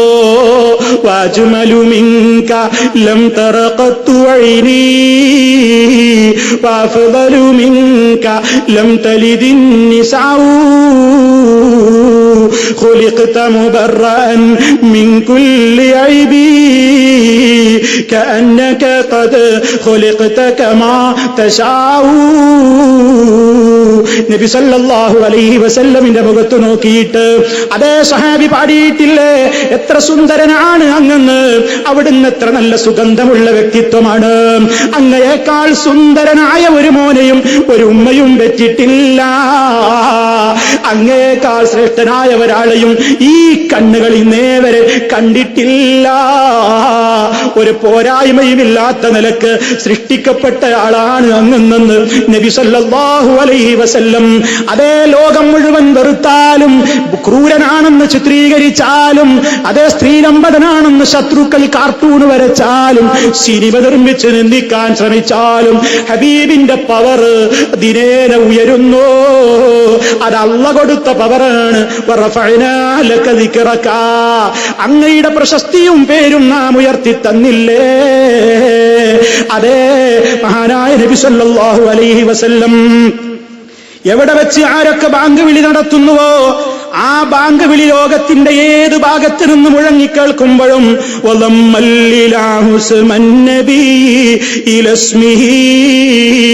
ഇദാ ഖാല ഫിൽ ഖംസിൽ മുഅദ്ദിനു അശ്ഹദു വശഖ ലഹു മിൻ ഇസ്മിഹി ലിയുജില്ലഹു ഫദുൽ അർശി മഹ്മൂദുൻ വഹാദാ മുഹമ്മദു. അള്ളാന്റെ പേര് പറഞ്ഞ ഉടനെ ലോകത്തിന്റെ വിവിധ ഭാഗങ്ങളിൽ നിന്ന് ബാങ്ക് വിളിക്കുന്ന മുഅദ്ദിനുമാര് അശ്ഹദു അൻ ലാ ഇലാഹ ഇല്ലല്ലാഹ് എന്ന് പറഞ്ഞാൽ പിന്നെ ഉടനെ അശ്ഹദു അന്ന മുഹമ്മദർ റസൂലുള്ളാഹ്. ആ പേര് പറയാത്ത ബാങ്ക് ബാങ്കാണോ? ഇഖാമത്ത് ഇഖാമത്താണോ? നിസ്കാരം നിസ്കാരമാണോ? വുദൂഇന്റെ ശേഷമുള്ള ദുആ ശരിയാകണമെങ്കിൽ ആ പേര് പറയാത്ത ദുആ ദുആയാണോ? ലോക മുസ്ലിമീങ്ങളതാ ഇന്നും ആ നേതൃത്വം, ആ മഹാനായ വ്യക്തിത്വം ദുന്യാവിലും ഉന്നതൻ തന്നെ, ആഖിറത്തിലും ഉന്നതൻ തന്നെ. ആ നബി സല്ലല്ലാഹു അലൈഹി വസല്ലമിന്റെ മദ്ഹ് ആരാണിവിടെ പറയേണ്ടെന്ന് പറഞ്ഞത്? പക്ഷേ മദ്ഹിന്റെ പേരിൽ നിങ്ങൾ പറയുന്നത് ദമ്മാണ്. പ്രശംസിക്കുന്നു എന്ന പേരിൽ നിങ്ങൾ പറയുന്നത് മുഴുവനും അവിടുത്തെ പഠിപ്പിച്ച ആദർശത്തിന് വിരുദ്ധമാകുന്നു. എന്താ പറയുന്നത്? അല്ലാഹുവിന്റെ റസൂലിനെ ഇപ്പോഴും വിളിച്ചിട്ട് പറയുന്നു, അബ്ദുക്കൽ മിസ്കീനു യർജു ഫളലകൽ ജമ്മൽ ഗഫീർ ഫീക ഖദ് അഹ്സൻതു ലന്നി യാ ബശീർ യാ നദീർ ഫഅഗീസ്നി വഅജീർനി യാ മുജീർ മിനസ് സഈരി യാ ഗിയാസി യാ മലാദി ഫീ മൂലിമാത്തിൽ ഉമൂരി. എന്നെ നരകത്തിയിൽ നിന്ന് രക്ഷപ്പെടുത്തുന്നവരെ, അങ്ങയുടെ സാധുവായ അടിമയിതാ അങ്ങയിൽ നിന്ന് വമ്പിച്ച അനുഗ്രഹങ്ങളെ പ്രതീക്ഷിക്കുന്നു. നിങ്ങളെപ്പറ്റി എനിക്ക് നല്ല വിചാരമേയുള്ളൂ നബിയേ. എന്നെ രക്ഷിക്കണേ, എന്നെ സഹായിക്കണേ, എന്റെ അവലംബമേ, എന്റെ അഭയകേന്ദ്രമേ, സർവാപത്തുകളിലും എനിക്കുള്ള രക്ഷാകേന്ദ്രമേ. അതേ മങ്കൂസ് മൗലീദുകാരനും പറയുന്നു. മങ്കൂസ് മുദ്ശറഫല്ലനാമിലായി ഇത് കേട്ടത്. മൗലിദ് മാസത്തിൽ ഇങ്ങനെ ചൊല്ലുകയാണ് ആളുകൾ. നബി സല്ലല്ലാഹു അലൈഹി വസല്ലമിന്റെ മദ്ഹാന്ന് പറഞ്ഞിട്ട് റസൂലുള്ളാഹിനെ വിളിച്ചു തേടുക. ഇത് സ്നേഹമാണോ? ഇത് ആത്മാർത്ഥമായ സ്നേഹമാണോ? പ്രിയമുള്ളവരെ, ആത്മാർത്ഥതയെ ഞാൻ ചോദ്യം ചെയ്യുന്നില്ല, പക്ഷേ ലൈന് തെറ്റിപ്പോയി. ഏതുപോലെ ഖലീലുല്ലാഹി ഇബ്രാഹിം അലൈഹിസ്സലാമിനോട് മുശ്രിക്കുകൾക്ക് സ്നേഹമുണ്ട് എന്നാ പറഞ്ഞത്, ആത്മാർത്ഥമായിട്ടായിരിക്കാം പറഞ്ഞത്, ചോദ്യം ചെയ്യുന്നില്ല. പക്ഷേ അവർ സ്വീകരിച്ച ലൈന് ശരിയായോ? ആ മഹാനായ ഇബ്രാഹിം അലൈഹിസ്സലാം ജീവിതകാലത്ത് പോരാടിയിട്ട് അഗ്നികുണ്ഡം വരെ ഏറ്റുവാങ്ങേണ്ടി വന്ന വിഗ്രഹാരാധന എന്ന് പറയുന്ന സമ്പ്രദായം, അതേ വിഗ്രഹത്തെ മഹാനായ ഇബ്രാഹിം അലൈഹിസ്സലാമിന്റെയും ഇസ്മായിൽ നബിയുടെയും പേരിൽ തന്നെ വിഗ്രഹങ്ങൾ ഉണ്ടാക്കിയിട്ട് കഅബാലയത്തിൽ കൊണ്ടുപോയി പ്രതിഷ്ഠിച്ചിട്ടല്ലേ മുശ്രിക്കുകൾ സ്നേഹിച്ചത്? ഈ സ്നേഹം ശരിയായ സ്നേഹമാണോ? അല്ല. നബി സല്ലല്ലാഹു അലൈഹി വസല്ലം മക്കയിൽ വിജയിച്ചടക്കിയപ്പോൾ പരിശുദ്ധ കഅബയിലേക്ക് കടന്നു കയറിയിട്ട് ഇബ്രാഹിമിന്റെയും ഇസ്മായിലിന്റെയും പേരിൽ നാട്ടിവെക്കപ്പെട്ടിട്ടുള്ള ബിംബങ്ങളെ തന്റെ വടി കൊണ്ട് കുത്തിമറിച്ച് പുറത്തേക്ക് വലിച്ചെറിഞ്ഞതും സ്നേഹം കൊണ്ടല്ലേ? ബിംബം വെച്ചതും സ്നേഹം കൊണ്ട്, തല്ലിത്തകർത്തതും സ്നേഹം കൊണ്ട്. ആരുടെ സ്നേഹമാണ് ഒറിജിനൽ സ്നേഹം? അതാണ് എന്റെ പ്രിയപ്പെട്ട ശ്രോതാക്കൾ മനസ്സിലാക്കേണ്ടത്. ഇവിടെ ഇതാ നബി സല്ലല്ലാഹു അലൈഹി വസല്ലമിനെ സ്നേഹിക്കുന്നു എന്ന പേരിൽ അവിടുത്തെ തന്നെ വിളിച്ചു പ്രാർത്ഥിക്കുകയാണ്. അവിടുന്ന് ഒരിക്കലും അതിനാവശ്യപ്പെട്ടിട്ടില്ലല്ലോ. പ്രയാസം വന്നാൽ, വിഷമം വന്നാൽ, ലാ ഇലാഹ ഇല്ലല്ലാഹുൽ അലീമുൽ ഹലീം, ലാ ഇലാഹ ഇല്ലല്ലാഹു റബ്ബുൽ അർശിൽ അലീം, ലാ ഇലാഹ ഇല്ലല്ലാഹു റബ്ബുസ് സമാവാതി വറബ്ബുൽ അർളി വറബ്ബുൽ അർശിൽ കരീം. ലാ ഇലാഹ ഇല്ലല്ലാഹ് രക്കിട്ടുറപ്പിക്കാനല്ലേ മുത്ത് മുസ്തഫ പഠിപ്പിച്ചത്. ബുദ്ധിമുട്ട് വരുന്നോ, പ്രയാസം വരുന്നോ, എന്നെ വിളിച്ചോ എന്നല്ല, അല്ലാഹു റബ്ബി ലാ ഉശ്രികു ബിഹി ശൈആ എന്ന് പറയാനല്ലേ പഠിപ്പിച്ചത്. അല്ലാഹുമ്മ യാ ഹയ്യു യാ ഖയ്യൂം ബിറഹ്മതിക അസ്തഗീസ് അസ്ലിഹ് ലീ ശഅനി കുല്ലഹു വലാ തകിൽനി ഇലാ നഫ്സി തറഫത ഐൻ എന്ന് പഠിപ്പിക്കുകയല്ലേ നേതാവ് ചെയ്തത്. അല്ലാഹുമ്മ അൻത റബ്ബി ലാ ഇലാഹ ഇല്ലാ അൻത എന്ന് തുടങ്ങുന്ന പ്രാർത്ഥന പറയാനല്ലേ പഠിപ്പിച്ചത്. അല്ലാഹുമ്മ ഇന്നി അബ്ദുക വബ്നു അബ്ദിക വബ്നു അമതിക എന്ന് തുടങ്ങുന്ന പ്രാർത്ഥനയല്ലേ വനക്ലേശത്തിൽ നിന്ന് രക്ഷ നേടാൻ പഠിപ്പിച്ചത്. അപ്പൊ ഹബീബ് പഠിപ്പിച്ച ആശയത്തിനെതിരെ അവിടുത്തെ തന്നെ വിളിച്ച് തങ്ങളെ തങ്ങളെ തങ്ങളെ എന്ന് പ്രാർത്ഥിച്ചുകൊണ്ട് നബി സല്ലല്ലാഹു അലൈഹി വസല്ലമിനോട് സ്നേഹം കാണിക്കുന്ന ഈ രീതി ഉണ്ടല്ലോ, ഇത് വിരുദ്ധമായ വഴിതെറ്റിയ ലൈനാണ് കേട്ടോ.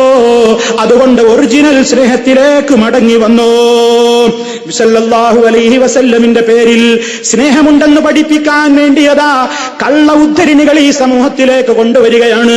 സിദ്ദീഖുൽ അക്ബർ റളിയല്ലാഹു അൻഹുവിന്റെ പേരിൽ, ഉമർ ഖത്താബിന്റെ പേരിൽ, ഉസ്മാൻ ഇബ്നു അഫ്ഫാനിന്റെ പേരിൽ, അലി ഇബ്നു അബീ താലിബ് റളിയല്ലാഹു അൻഹും അവരുടെയൊക്കെ പേരിൽ ഉദ്ധരണി ഉണ്ടാക്കുന്നു. എന്താ?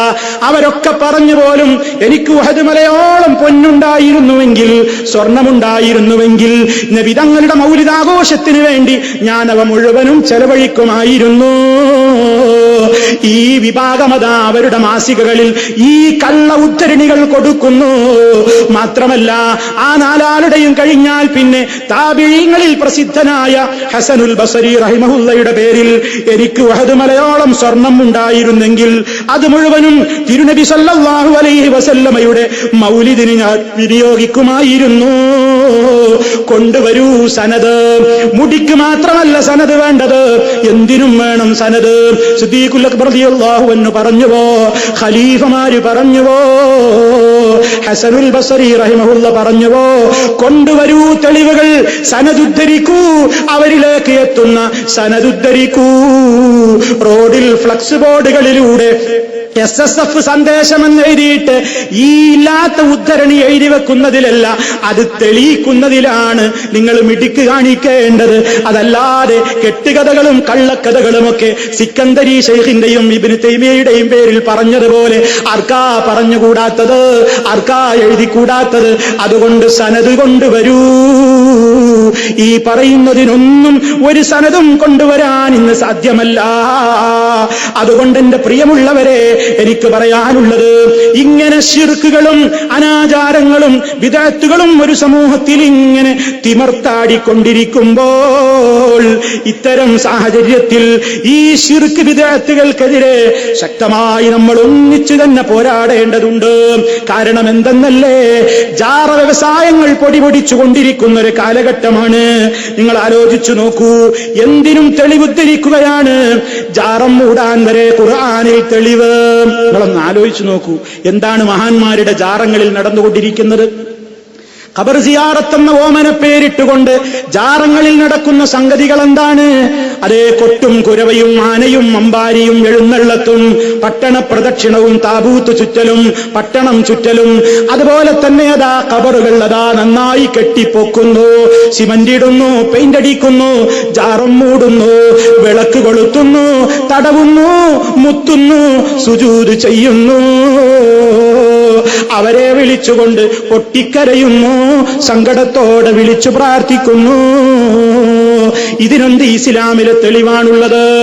ഇത് ചോദിക്കുമ്പോൾ പ്രിയമുള്ളവരെ, സല്ലല്ലാഹു അലൈഹി വസല്ലമിന്റെ ഖബർ അതൊരു ചാണിലപ്പുറം ഉയർത്തപ്പെട്ടിട്ടില്ല. അബൂബക്കർ സിദ്ദീഖ് റളിയല്ലാഹു അൻഹുവിന്റെ ഖബർ ഒരു ചാണിലപ്പുറം ഉയർത്തപ്പെട്ടിട്ടില്ല. ഉമർ ഖത്താബ് റളിയല്ലാഹു അൻഹുവിന്റെ ഖബറും ഒരു ചാണിലപ്പുറം ഉയർത്തപ്പെട്ടിട്ടില്ല.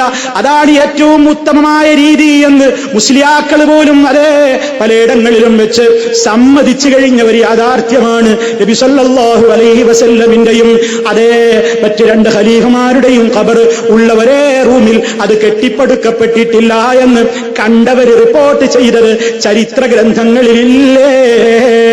അതെ, എന്നിട്ടും അതാ മഹാന്മാരാണെങ്കിൽ കെട്ടിപ്പടുക്കാമെന്ന് ഫത്വ കൊടുക്കുന്നു, മഹാന്മാരുടേതാണെങ്കിൽ മൂടാമെന്ന് പറയുന്നു, മഹാന്മാരുടേതാണെങ്കിൽ അവിടെ വിളക്ക് കൊളുത്താമെന്ന് പറയുന്നു, തബറുക്കെടുക്കാൻ പറയുന്നു, ബർക്കത്തെടുക്കാൻ പറയുന്നു, അവരെ വിളിച്ചു തേടുന്നു, അവരോട് സങ്കടം പറയുന്നു. ഇതെന്ത് സിയാറത്താ ഉമ്മമാരെ, ഇതെന്ത് സിയാറത്താ എന്റെ പൊന്നു ഉപ്പമാരെ?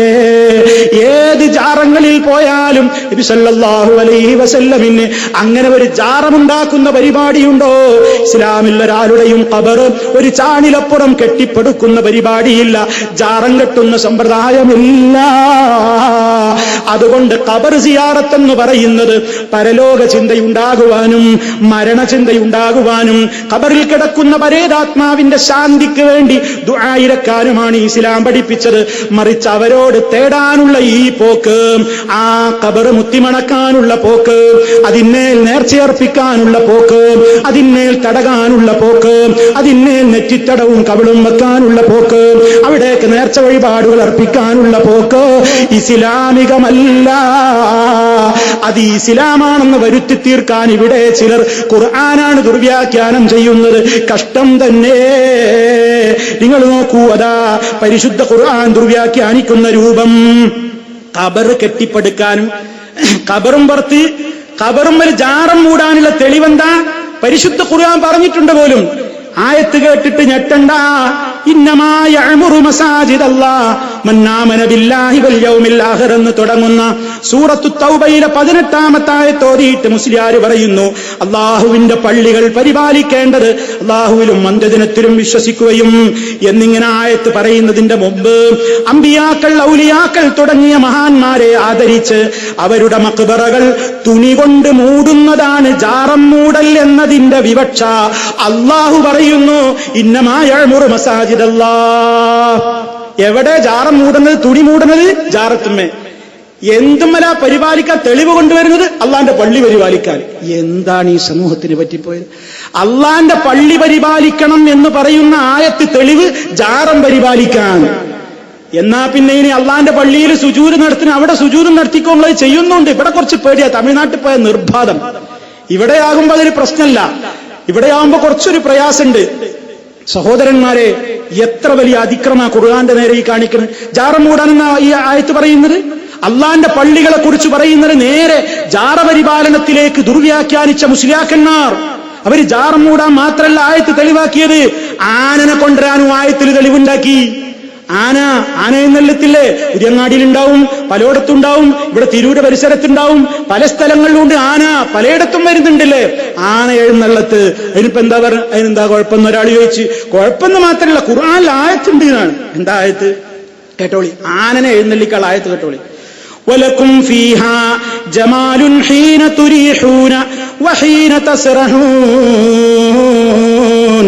അവയെ വൈകുന്നേരം ആലയിലേക്ക് കൊണ്ടുവരുമ്പോഴും രാവിലെ മേയാൻ കൊണ്ടുപോകുമ്പോഴും നിങ്ങൾക്ക് അവയിൽ കൗതുകമുണ്ട്. അല്ലാഹു ഖുർആനിൽ പറഞ്ഞതാണെന്ത്, ആടുമാടൊട്ടകങ്ങളായ കന്നുകാലികളെ നമുക്കല്ല ഭക്ഷണത്തിനായും അതുപോലെ തന്നെ പല കാര്യങ്ങൾക്കുമായി അല്ലാഹു നമുക്ക് അനുഗ്രഹിച്ചു തന്നിട്ടുള്ള ആടുമാടൊട്ടകങ്ങളാകുന്ന നിഅമത്തിനെ കുറിച്ചല്ല പറയാണ്. നിങ്ങൾക്ക് അവയുടെ ഭക്ഷണം കഴിക്കാ, പാല് കുടിക്കാ. മാത്രല്ല രാവിലെ അവയെ വൈകുന്നേരം ആലയിലേക്ക് കൊണ്ടുവരുമ്പോഴും രാവിലെ മേയാൻ കൊണ്ടുപോകുമ്പോഴും നിങ്ങൾക്ക് അവയിൽ കൗതുകമുണ്ട്. അപ്പൊ ആനനെങ്ങനെ ജാറത്തിങ്ങൾക്ക് കൊണ്ടുവരുമ്പോ കൗതുകണ്ട് എന്നല്ലേ ഖുർആൻ പറയുന്നത്. അപ്പൊ കൗതുകകരമായ കാഴ്ചക്ക് വേണ്ടി പുതിയങ്ങാടിയിലും വട്ടാമ്പിയിലുമൊക്കെ ആന വന്നോട്ടെ. എന്താടോ നിങ്ങൾക്ക് പറ്റിപ്പോയത്? ഏത് ഖുർആനാ നിങ്ങൾ പഠിച്ചത്? ഏത് ഹദീസാ നിങ്ങൾ പഠിച്ചത്? പ്രിയമുള്ളവരെ, ഇത് ആനയെ എന്നെള്ളിക്കുന്ന കാര്യമാണോ? കാലികള് അള്ള നമുക്ക് നൽകി ആടുമാടൊട്ടകങ്ങളെ മേയാൻ വിടുന്നത് അള്ള തന്നവരനുഗ്രഹം. അവയുടെ ആ പോക്ക് വരവ് എന്തൊരു കൗതുകമാണ്. അത് ജാറത്തിലേക്കുള്ള വരവിനെ കുറിച്ചാണോ? ജാറത്തിലേക്കുള്ള എഴുന്നള്ളത്തിനെ കുറിച്ചാണോ? എന്നാ പിന്നെ നിങ്ങൾ പോത്തുകളെയല്ലേ കൊണ്ടുവരേണ്ടത്, ആടുകളെയല്ലേ കൊണ്ടുവരേണ്ടത്? അതേ, നിങ്ങൾക്ക് തന്നെ അറിയാം ഇതൊന്നും തെളിവല്ല. അള്ളാന്റെ കിതാബ് ഓതുക, എന്നിട്ട് സ്വന്തം ഇഷ്ടപ്രകാരം വ്യാഖ്യാനം പറയുന്നവന്റെ ഇരിപ്പിടം നരകത്തിയിൽ അവന്റെ ഇരിപ്പിടം എത്രയും വേഗം അവൻ റിസർവ് ചെയ്തു കൊള്ളട്ടെ. ഈ ഒരവസ്ഥയിലേക്ക് സമൂഹം എത്തുകയാണ്. അതുകൊണ്ട് പ്രിയമുള്ളവരെ, ഇങ്ങനെ അള്ളാന്റെ ഖുർആനും ഹദീസും ഇങ്ങനെ ദുർവ്യാഖ്യാനിച്ച് ശിർക്കുകൾക്ക് മാർക്കറ്റ് ഉണ്ടാക്കുകയാണ്, അനാചാരങ്ങൾക്ക് മാർക്കറ്റ് ഉണ്ടാക്കുകയാണ്. അതുകൊണ്ടാ സമ്മേളന നഗരിയിൽ ഞാൻ പറഞ്ഞത്, ശിർക്കിനെതിരെയുള്ള ശബ്ദം നമുക്ക് ഒന്നാവണം, അനാചാരങ്ങൾക്കെതിരെയുള്ള ശബ്ദം ഒന്നാവണം. നമുക്കിടയിൽ ഭിന്ന സ്വരമുണ്ടാകരുത്. കൂലം കുത്തിയൊഴുകുന്ന ശിർക്ക് ബിദ്അത്ത് ഖുറാഫാത്തുകൾക്കെതിരെ നേതാക്കളെ, പണ്ഡിതന്മാരെ, അനുയായികളെ, നേതൃത്വമേ, അണികളെ, നമ്മൾ ഒറ്റക്കെട്ടാണെന്ന് അവിടെ നിന്ന് പറഞ്ഞത്. പക്ഷേ അതും ഒരപശബ്ദമായി അവിടെ പറഞ്ഞു എന്ന് മാത്രമല്ല, അത് നീക്കം ചെയ്യപ്പെടേണ്ടുന്ന ഒരു കരടാണെന്ന് പറഞ്ഞു. ഞാനതിലേക്ക് കൂടുതൽ പ്രവേശിക്കുന്നില്ല. അതേ, ഞാൻ എന്റെ ചാവക്കാട് പ്രസംഗത്തിൽ അതിന്റെ പല കാര്യങ്ങളെപ്പറ്റിയും വിശദമായി പറഞ്ഞിട്ടുണ്ട്. നിങ്ങൾ അതൊന്ന് കേൾക്കണം എന്നീ സന്ദർഭത്തിൽ ഓർമ്മപ്പെടുത്തുകയാണ്. പ്രിയമുള്ളവരെ, അത് ഒരപശബ്ദമായിട്ട് എനിക്ക് ഇപ്പോഴും തോന്നിയിട്ടില്ല. ഞാൻ അന്നും പറഞ്ഞത്, ഈ ഉള്ളവൻ എന്നും പറയുന്നത് നമ്മൾ ഒരുമിക്കണം എന്നല്ലേ. അതേ, ശിർക്ക് ഒരാളുടെ പേരിൽ ആരോപിക്കണ്ട. ഒരൊറ്റ മുജാഹിദും ശിർക്ക് ചെയ്യുന്നില്ല. ഒരു മുജാഹിദും ശിർക്കിലേക്ക് പോകൂല എന്നൊന്നും പറയാൻ ഞാൻ തയ്യാറല്ല.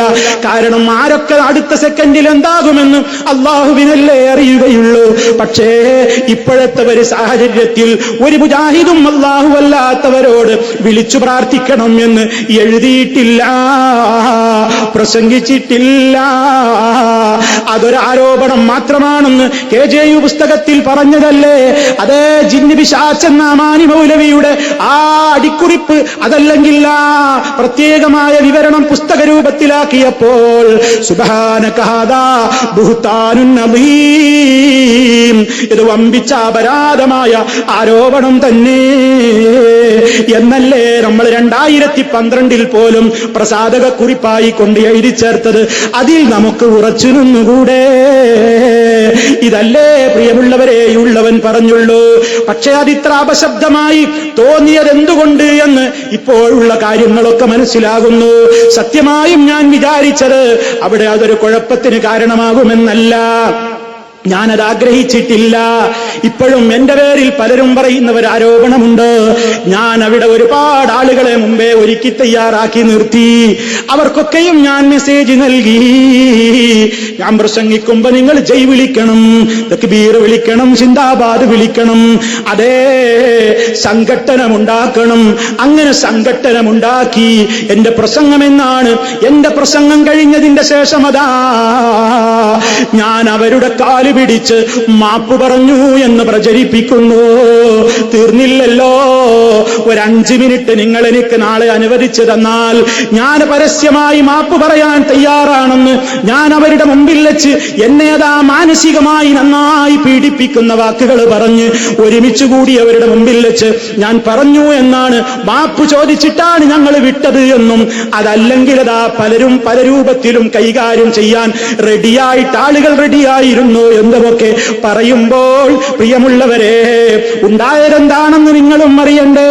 എന്റെ പ്രസംഗം കഴിഞ്ഞ് അതേ എന്നെ അവരുടേതായ താവളത്തിലേക്ക് ഈ കാര്യങ്ങൾ പറയാൻ വേണ്ടി കൊണ്ടുപോയപ്പോൾ അവരെന്നെ പലരും ധരിപ്പിക്കുന്നത്, ഓ മൗലവി, നിങ്ങളുടെ ഒരൊറ്റ പ്രസംഗം കാരണം ശാന്തമായി നടന്നിരുന്ന ഈ മഹാസമ്മേളന നഗരിയിൽ നിന്ന് നിങ്ങളുടെ ഒരൊറ്റ വാക്ക് കാരണത്താൽ നൂറുകണക്കിന് ആളുകളെ അതാ ആംബുലൻസിൽ കൊണ്ടുപോയി ഹോസ്പിറ്റലിൽ അഡ്മിറ്റ് ചെയ്യപ്പെട്ടിരിക്കുന്നു എന്ന് പറഞ്ഞ് ശക്തമായി അവിടെ അതാ ഘോരമായ സംഘട്ടനം നടന്നു. സദസ്സിൽ എന്ത് നടക്കുന്നു എന്ന് എനിക്ക് കാണാൻ കഴിയുന്നില്ല. ഇതിനേക്കാൾ ശക്തമായ ലൈറ്റുകൾ എന്റെ മുഖത്തേക്ക് വരുമ്പോൾ എനിക്ക് ഈ സദസ്സിനെ പോലും കൃത്യമായി കാണാനാകുന്നില്ല. അതുപോലെ തന്നെയായിരുന്നു അവിടെയും. എല്ലാവരും എന്ത് നടക്കുന്നു എന്ന് കാണാൻ എനിക്ക് സാധ്യമല്ല. എന്നിട്ടും പലരും പറയുന്നു, മുപ്പര് കണ്ട് രസിക്കുന്നുണ്ട് ഞാൻ ഇങ്ങനെ ജനങ്ങൾ തക്ബീർ ചൊല്ലുന്നത്, അടികൂടുന്നത് കണ്ട് ആനന്ദിക്കുന്നു. പരലോകം ഓർമ്മ വേണേ. വളരെ വിനയത്തോടെ അക്കോടതിയിലേക്ക് കേസ് നീട്ടിവെക്കുകയല്ലാതെ ഈ ഉള്ളവന് നിവൃത്തിയില്ല. ചുരുക്കി പറയട്ടെ, അവരെന്നോട് ഇത്ര ഗൗരവമായ സംഘട്ടനം നടന്ന് നൂറുകണക്കിന് ആളുകൾ ആസ്പത്രിയിലാണെന്ന് പറഞ്ഞപ്പോൾ ഞാൻ എന്റെ കൂടെ നിൽക്കുന്നവരോട് പറഞ്ഞു, ഞാനതൊന്നും വിചാരിച്ച് സംസാരിച്ചതല്ല, ഞാനൊരു പക്ഷം ചേർന്ന് സംസാരിച്ചതല്ല. ഞാൻ നമുക്കിടയിലുള്ള പ്രശ്നത്തിൽ നമുക്കിതൊന്ന് തീർത്ത് ഈ അങ്ങാടിയിൽ വെച്ചിത് പറയാതെ സമൂഹത്തിന്റെ മുമ്പിലേക്ക് വലിച്ചഴക്കാതെ നമുക്കിത് രമ്യമായി പരിഹരിച്ചുകൂടെ? നമുക്കതാ ഗൾഫ് രാജ്യങ്ങളിൽ പോയി നമ്മൾ അവരുടെ കൂടെ പോയി അഭിപ്രായങ്ങൾ ചോദിക്കാത്തവരൊന്നുമല്ലല്ലോ. അതേ, ആ നിലക്ക് ഞാൻ അവിടെ നിന്ന് സംസാരിച്ചു. എന്നാൽ ഈ സംഘട്ടനത്തിന്റെ വർത്തമാനങ്ങൾ അവർ പെരുപ്പിച്ചിങ്ങനെ പറഞ്ഞപ്പോൾ ഞാൻ പറഞ്ഞു, എന്റെ ഒരു വാക്കുകൊണ്ട് ഞാൻ വിചാരിക്കാത്ത നിലയ്ക്ക് ഇങ്ങനെയൊക്കെ ഉണ്ടായെങ്കിൽ എനിക്കതിൽ ഖേദമുണ്ട്. ഇതാണ് ഞാൻ നടത്തിയ ഖേദപ്രകടനം. അതല്ലാതെ ഞാൻ ആ പറഞ്ഞതൊക്കെ പിൻവലിച്ചിരിക്കുന്നു. ഞാൻ ആ പറഞ്ഞതിൽ നിന്നൊക്കെ മാറിപ്പോയിരിക്കുന്നു. ഗൾഫിലൊന്നും പോണ്ട, ഗൾഫിലൊന്നും പോണ്ട, നമുക്ക് തന്നെയാണ്, നമ്മൾ തന്നെയാണ് വലിയ ആലിമുകൾ, ഒരു ശൈഖുമാരോടും പോണ്ട എന്നൊന്നും ഞാൻ പറഞ്ഞിട്ടില്ല. ഇനി അതാ സാങ്കല്പികമായി ഞാനൊന്ന് ചോദിച്ചോട്ടെ, വിനയത്തോടുകൂടി എന്റെ പ്രവർത്തകരോട്, എന്റെ പ്രിയ സ്നേഹിതന്മാരെ, ഞാൻ നിങ്ങളോട് ചോദിക്കട്ടെ, ആ പ്രസംഗത്തിന്റെ ശേഷം ഞാൻ നിങ്ങളുടെ മുമ്പിൽ വെച്ച് പൊട്ടിക്കരഞ്ഞ് നിങ്ങളോട് കാലുപിടിച്ച് മാപ്പ് പറഞ്ഞിട്ടുണ്ടെങ്കിൽ, അത് ശരിയാണെങ്കിൽ, അത് ശരിയാണെന്നാണ് നിങ്ങൾ പ്രചരിപ്പിക്കുന്നതെങ്കിൽ, നിങ്ങൾ പിറ്റേന്ന് എന്നോട് ചെയ്തതിന്റെ പേരെന്താണ്? എങ്കിൽ നിങ്ങൾ പിറ്റേന്ന് എന്നോട് ചെയ്തതിന്റെ പേരെന്താണ്? നിങ്ങളുടെ മുഴുവൻ പ്രാസംഗികന്മാരും എന്നെ അതാ കടിച്ചു കീറുന്ന നിലക്ക് പ്രസംഗിക്കുന്നു. മാപ്പ് പറഞ്ഞവനോട് ഇത് ചെയ്യാൻ പാടുണ്ടോ? എന്നോടൊരാളൊരു തെറ്റ് ചെയ്തു, അയാൾ എന്റെ കാൽക്കൽ വന്നുകൊണ്ട് കണ്ണുനീരൊഴുക്കിക്കൊണ്ട് മാപ്പ് പറഞ്ഞാൽ ഞാൻ അയാളെ വീണ്ടും പിന്നീട് തെരുവിൽ വെച്ച് കണ്ടാൽ അയാളെ ബൂട്ടിട്ട് ചവിട്ടുമോ? അയാളെ തെരുവിലിറക്കിയിട്ട് ഞാൻ ചീത്ത പറയുമോ? അയാളെ ഞാൻ അവഹേളിക്കുമോ? അയാളെ ഞാൻ മുനാഫിക്കാക്കുമോ? അയാളെ ഞാൻ തസ്കിയത്തില്ലാത്തവനാക്കുമോ? അയാളെ ഞാൻ കുരച്ചു ചാട്ടക്കാരനാക്കുമോ? അയാളെ ഞാൻ നാക്കിനീട്ടക്കാരനാക്കുമോ? അയാളെ ഞാൻ അപശബ്ദത്തിന്റെ ആളാക്കുമോ? അയാളെ ഞാൻ മാന്യതയില്ലാതെ സംസാരിച്ചവനെന്ന് പറയുമോ? അയാളെ ഞാൻ ഏതെങ്കിലും നിലക്ക് കുറ്റപ്പെടുത്തിക്കൊണ്ട് സംസാരിക്കുമോ? ഈ ഉള്ളവൻ മാപ്പ് പറഞ്ഞു എന്നത് സത്യമായിട്ട് നിങ്ങൾ പോലും അംഗീകരിക്കുന്നുണ്ടെങ്കിൽ പിറ്റേ ദിവസത്തെ സമ്മേളനത്തിൽ അന്ന് എന്നോട് മറുപടി പറഞ്ഞത് അവിടെ നിൽക്കട്ടെ, പിറ്റേന്നെങ്കിലും നിങ്ങൾക്ക് പറഞ്ഞുകൂടെ, ഹുസൈൻ സലഫി ഞങ്ങളോട് കരഞ്ഞു മാപ്പ് ചോദിച്ചിരിക്കുന്നു. നിങ്ങൾക്ക് ആ അവസരം ഉപയോഗപ്പെടുത്താൻ 1/2 സെക്കൻഡ് മതിയായിരുന്നില്ലേ? നിങ്ങളുടെ പ്രസംഗങ്ങളിലൊന്നും അത് കേട്ടില്ലല്ലോ. പക്ഷേ ഇപ്പോൾ ഇങ്ങനെ പ്രചരിപ്പിക്കുന്നതിന്റെ പിന്നിൽ എന്താണ് ലക്ഷ്യം? അതേ, ഈ ഉള്ളവന് ശരിക്കും മനസ്സിലായി കഴിഞ്ഞിട്ടുണ്ട്, ഈ പ്രസ്ഥാനത്തെ രണ്ടാക്കാൻ തന്നെയായിരുന്നു സമ്മേളനത്തിലെ തീരുമാനമെന്ന്. വല്ലാഹി എനിക്കതറിയില്ലായിരുന്നു. ഞാൻ വിചാരിച്ചത് മുജാഹിദ് കേരളത്തിലെ പാവപ്പെട്ട ഉമ്മമാര്, പെങ്ങന്മാര്, സഹോദരീ സഹോദരങ്ങളെ മുഴുവനും ആഗ്രഹിച്ചതുപോലെ സമ്മേളനം കഴിഞ്ഞാൽ നമ്മൾ ഒറ്റക്കെട്ടാകും, ചർച്ചകൾ ഉണ്ടാകും. അങ്ങനെ ഒരു ചർച്ചയ്ക്ക് വേദി ഒരുക്കണേ എന്നേ ഞാൻ സമ്മേളനത്തിൽ പറഞ്ഞിട്ടുള്ളൂ. സ്റ്റേജിൽ വെച്ച് എന്നോട് പറഞ്ഞിരുന്നു പോലും ഇതിനെപ്പറ്റി ഒരക്ഷരവും ഇവിടെ വെച്ച് പറയരുത് എന്നോട് വിലക്കുണ്ടായിട്ട് പോലും ഞാൻ അവിടെ വെച്ച് ലംഘിച്ച് സംസാരിച്ചുവെന്നാണ് സുബ്ഹാനക ഹാദാ ബുഹ്താനുൻ അദീം. എന്റെ പേരിലുള്ള ആരോപണമാണ്. എന്നോട് ആരും പറഞ്ഞില്ല. വേറെ ചിലരതാ പ്രചരിപ്പിക്കുന്നു, നിങ്ങൾ എന്ത് പ്രസംഗിക്കും എന്ന് 3 ദിവസം മുമ്പ് ഞങ്ങൾക്ക് ഇന്റലിജൻസ് റിപ്പോർട്ട് ഉണ്ടായിരുന്നു. വല്ലാത്ത കഴിവ് തന്നെ. നേതൃത്വത്തെ അയാളത് ധരിപ്പിച്ചിരുന്നു പോലും. എന്നിട്ടും നേതൃത്വം എനിക്ക് പ്രസംഗം അനുവദിച്ചതിൽ നേതൃത്വത്തെയല്ലേ കുറ്റപ്പെടുത്തേണ്ടത്? ആലോചിച്ചു നോക്കണം, വല്ലാത്ത കഴിവ് തന്നെ. കുപ്പിയാകത്തുള്ള വസ്തുവിനെ പോലെ കാണാൻ ഞാൻ നിങ്ങളുടെ കൽബകം എന്നോവരീ എന്നൊരു ബഷീറിയൻ മാല ഉണ്ടാക്കാം. അതേ, നിങ്ങൾക്ക് അങ്ങനെയൊക്കെ പ്രചരിപ്പിക്കാൻ സാധിക്കുന്നുവല്ലേ? എന്നാൽ പ്രിയമുള്ളവരെ, മനസ്സ് വെച്ചൊരു കുഴപ്പമുണ്ടാക്കാൻ ഞാൻ അവിടെ ഉദ്ദേശിച്ചിട്ടില്ല. ഇന്നും എനിക്കതിൽ ഒരു സങ്കടവും തോന്നുന്നില്ല. കാരണം എന്തെന്നല്ലേ, മുജാഹിദ് കേരളത്തിന്റെ വികാരമേ ഉള്ളവൻ സംസാരിച്ചിട്ടുള്ളൂ. എല്ലാ ആളുകളും ആഗ്രഹിക്കുന്ന കാര്യമേ പറഞ്ഞിട്ടുള്ളൂ. പക്ഷേ അതൊരു അപശബ്ദമായി എന്ന് ഇപ്പോൾ കൂടുതൽ തോന്നാൻ കാരണം എന്താണ്? അവരത് അപശബ്ദം എന്ന് പറയാനുള്ള കാരണം ഇപ്പോൾ ഈ ഉള്ളവന് കൂടുതൽ ബോധ്യമായി കൊണ്ടിരിക്കുന്നു. കാരണം എന്തെന്നല്ലേ, സമ്മേളനത്തിൽ മാറ്റിവെക്കപ്പെട്ടിട്ടുള്ള ആളുകളെയെല്ലാം, അതല്ലെങ്കിൽ ആ നേതൃത്വത്തെ മുഴുവനും ISM പിരിച്ചുവിടപ്പെട്ടു, മുജാഹിദ് സ്റ്റുഡൻസ് മൂവ്മെന്റ് പിരിച്ചുവിടപ്പെട്ടു, ജില്ലാ കമ്മിറ്റികൾ പലതും പിരിച്ചുവിടപ്പെട്ടു, ശാഖാതലം വരെയും ഇനി എത്തുമെന്ന റിപ്പോർട്ട്. പലരെയും പിടിച്ചുവിടപ്പെട്ടുകൊണ്ടിരിക്കുകയാണ്. പലരുടെയും ഖതീബ് സ്ഥാനം പള്ളികളിൽ നിന്ന് തെറിക്കുകയാണ്. ഇമാമുമാര് പുറത്താക്കപ്പെടുകയാണ്. മദ്രസാധ്യാപകന്മാര് പുറത്താക്കപ്പെടുകയാണ്. മഹല്ലുകളിൽ ചേരിതിരിയുകയാണ്. അതേ, ഈ രൂപത്തിലുള്ള കലഹങ്ങളൊക്കെ സമൂഹത്തിൽ നടക്കാതിരിക്കണേ, ഒന്നിച്ച് മുന്നേറണേ, രമ്യതയോടെ കാണണേ. നേതൃത്വത്തെ കുറ്റപ്പെടുത്തിയവരുണ്ടെങ്കിൽ അവരോട് വന്ന് മാപ്പ് പറയണേ. ഇതല്ലേ ഈ ഉള്ളവന്റെ 6 മിനിറ്റ് പ്രസംഗം അല്ലേ? അതല്ലേ പ്രസംഗിച്ചത്? ആ പ്രസംഗം കഴിഞ്ഞു. ഇപ്പോൾ ഇതാ ദിവസങ്ങൾ കഴിഞ്ഞപ്പോൾ പത്രങ്ങളിൽ റിപ്പോർട്ട് കാണുന്നു. അതേ, മാധ്യമത്തിൽ വന്നവർ റിപ്പോർട്ട് കണ്ടോ? ഇതേതായാലും ഞാൻ കൊടുത്തതല്ല എന്നുറപ്പല്ലേ? മാധ്യമത്തിലെ റിപ്പോർട്ട് എന്താണ്? മുജാഹിദ് തർക്കം പരിഹാര നിർദ്ദേശവുമായി കുവൈത്ത് സംഘടന. അതേ, എന്താ അതിൽ പറയുന്നത് മുഴുവൻ ഞാൻ വായിച്ചു കേൾപ്പിക്കുന്നില്ല. കേരളത്തിലെ ജിന്ന് വിഷയവുമായി ബന്ധപ്പെട്ട് സംഘടനക്കകത്തെ അഭിപ്രായ ഭിന്നതകൾ കുവൈത്ത് പണ്ഡിതർ ആരാഞ്ഞു. നമ്മുടെ നേതാക്കന്മാര് കുവൈത്തിലേക്ക് എത്തിയപ്പോൾ അവിടെയുള്ള നേതാക്കന്മാരും ഇവിടെ നിന്ന് പോയ നേതാക്കന്മാരും കൂടി അവിടെയുള്ള അറബികളിൽ പ്രശസ്തരായ പണ്ഡിതന്മാരുടെ സംഘടനയുടെ അമരത്തിരിക്കുന്ന നേതാക്കളുടെ കൂടെ 2 കൂട്ടരും ഇരുന്നു ചർച്ച ചെയ്തു. ദുർബലമായ ഹദീസിന്റെ വിഷയത്തിൽ ഇസ്ലാഹി സംഘടനയിൽ ഭിന്നിപ്പുണ്ടാകാൻ പാടില്ലെന്നും ആരുടെ പേരിലും നടപടിയെടുക്കരുതെന്നും അവർ നിർദ്ദേശിച്ചു. ലോക ഇസ്ലാമിക പണ്ഡിതർ തമ്മിൽ ചർച്ച ചെയ്യുന്ന ഈ വിഷയം ഒരിക്കലും പൊതുസമൂഹത്തിലേക്ക് വലിച്ചിഴക്കരുതെന്നും ഐക്യത്തോടെ നീങ്ങണമെന്നും നിർദ്ദേശിച്ചാണ് മുജാഹിദ് നേതാക്കളെ കുവൈത്ത് പണ്ഡിതർ തിരിച്ചയച്ചത്.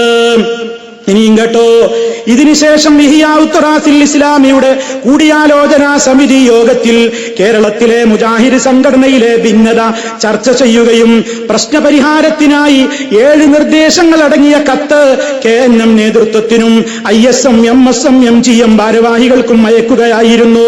പ്രബോധന മാർഗത്തിൽ ഐക്യവും സ്നേഹവും പരസ്പരം ഗുണകാംക്ഷയും സദ്വിചാരവും ഊട്ടിയുറപ്പിക്കാനും അഭിപ്രായ വ്യത്യാസം മൂലം പ്രബോധന പ്രവർത്തനം പ്രവർത്തന രംഗത്തുണ്ടായ തടസ്സങ്ങൾ നീക്കം ചെയ്യണമെന്നുമാണ് നിർദ്ദേശങ്ങളിൽ പ്രധാനമായും ആവശ്യപ്പെടുന്നത്.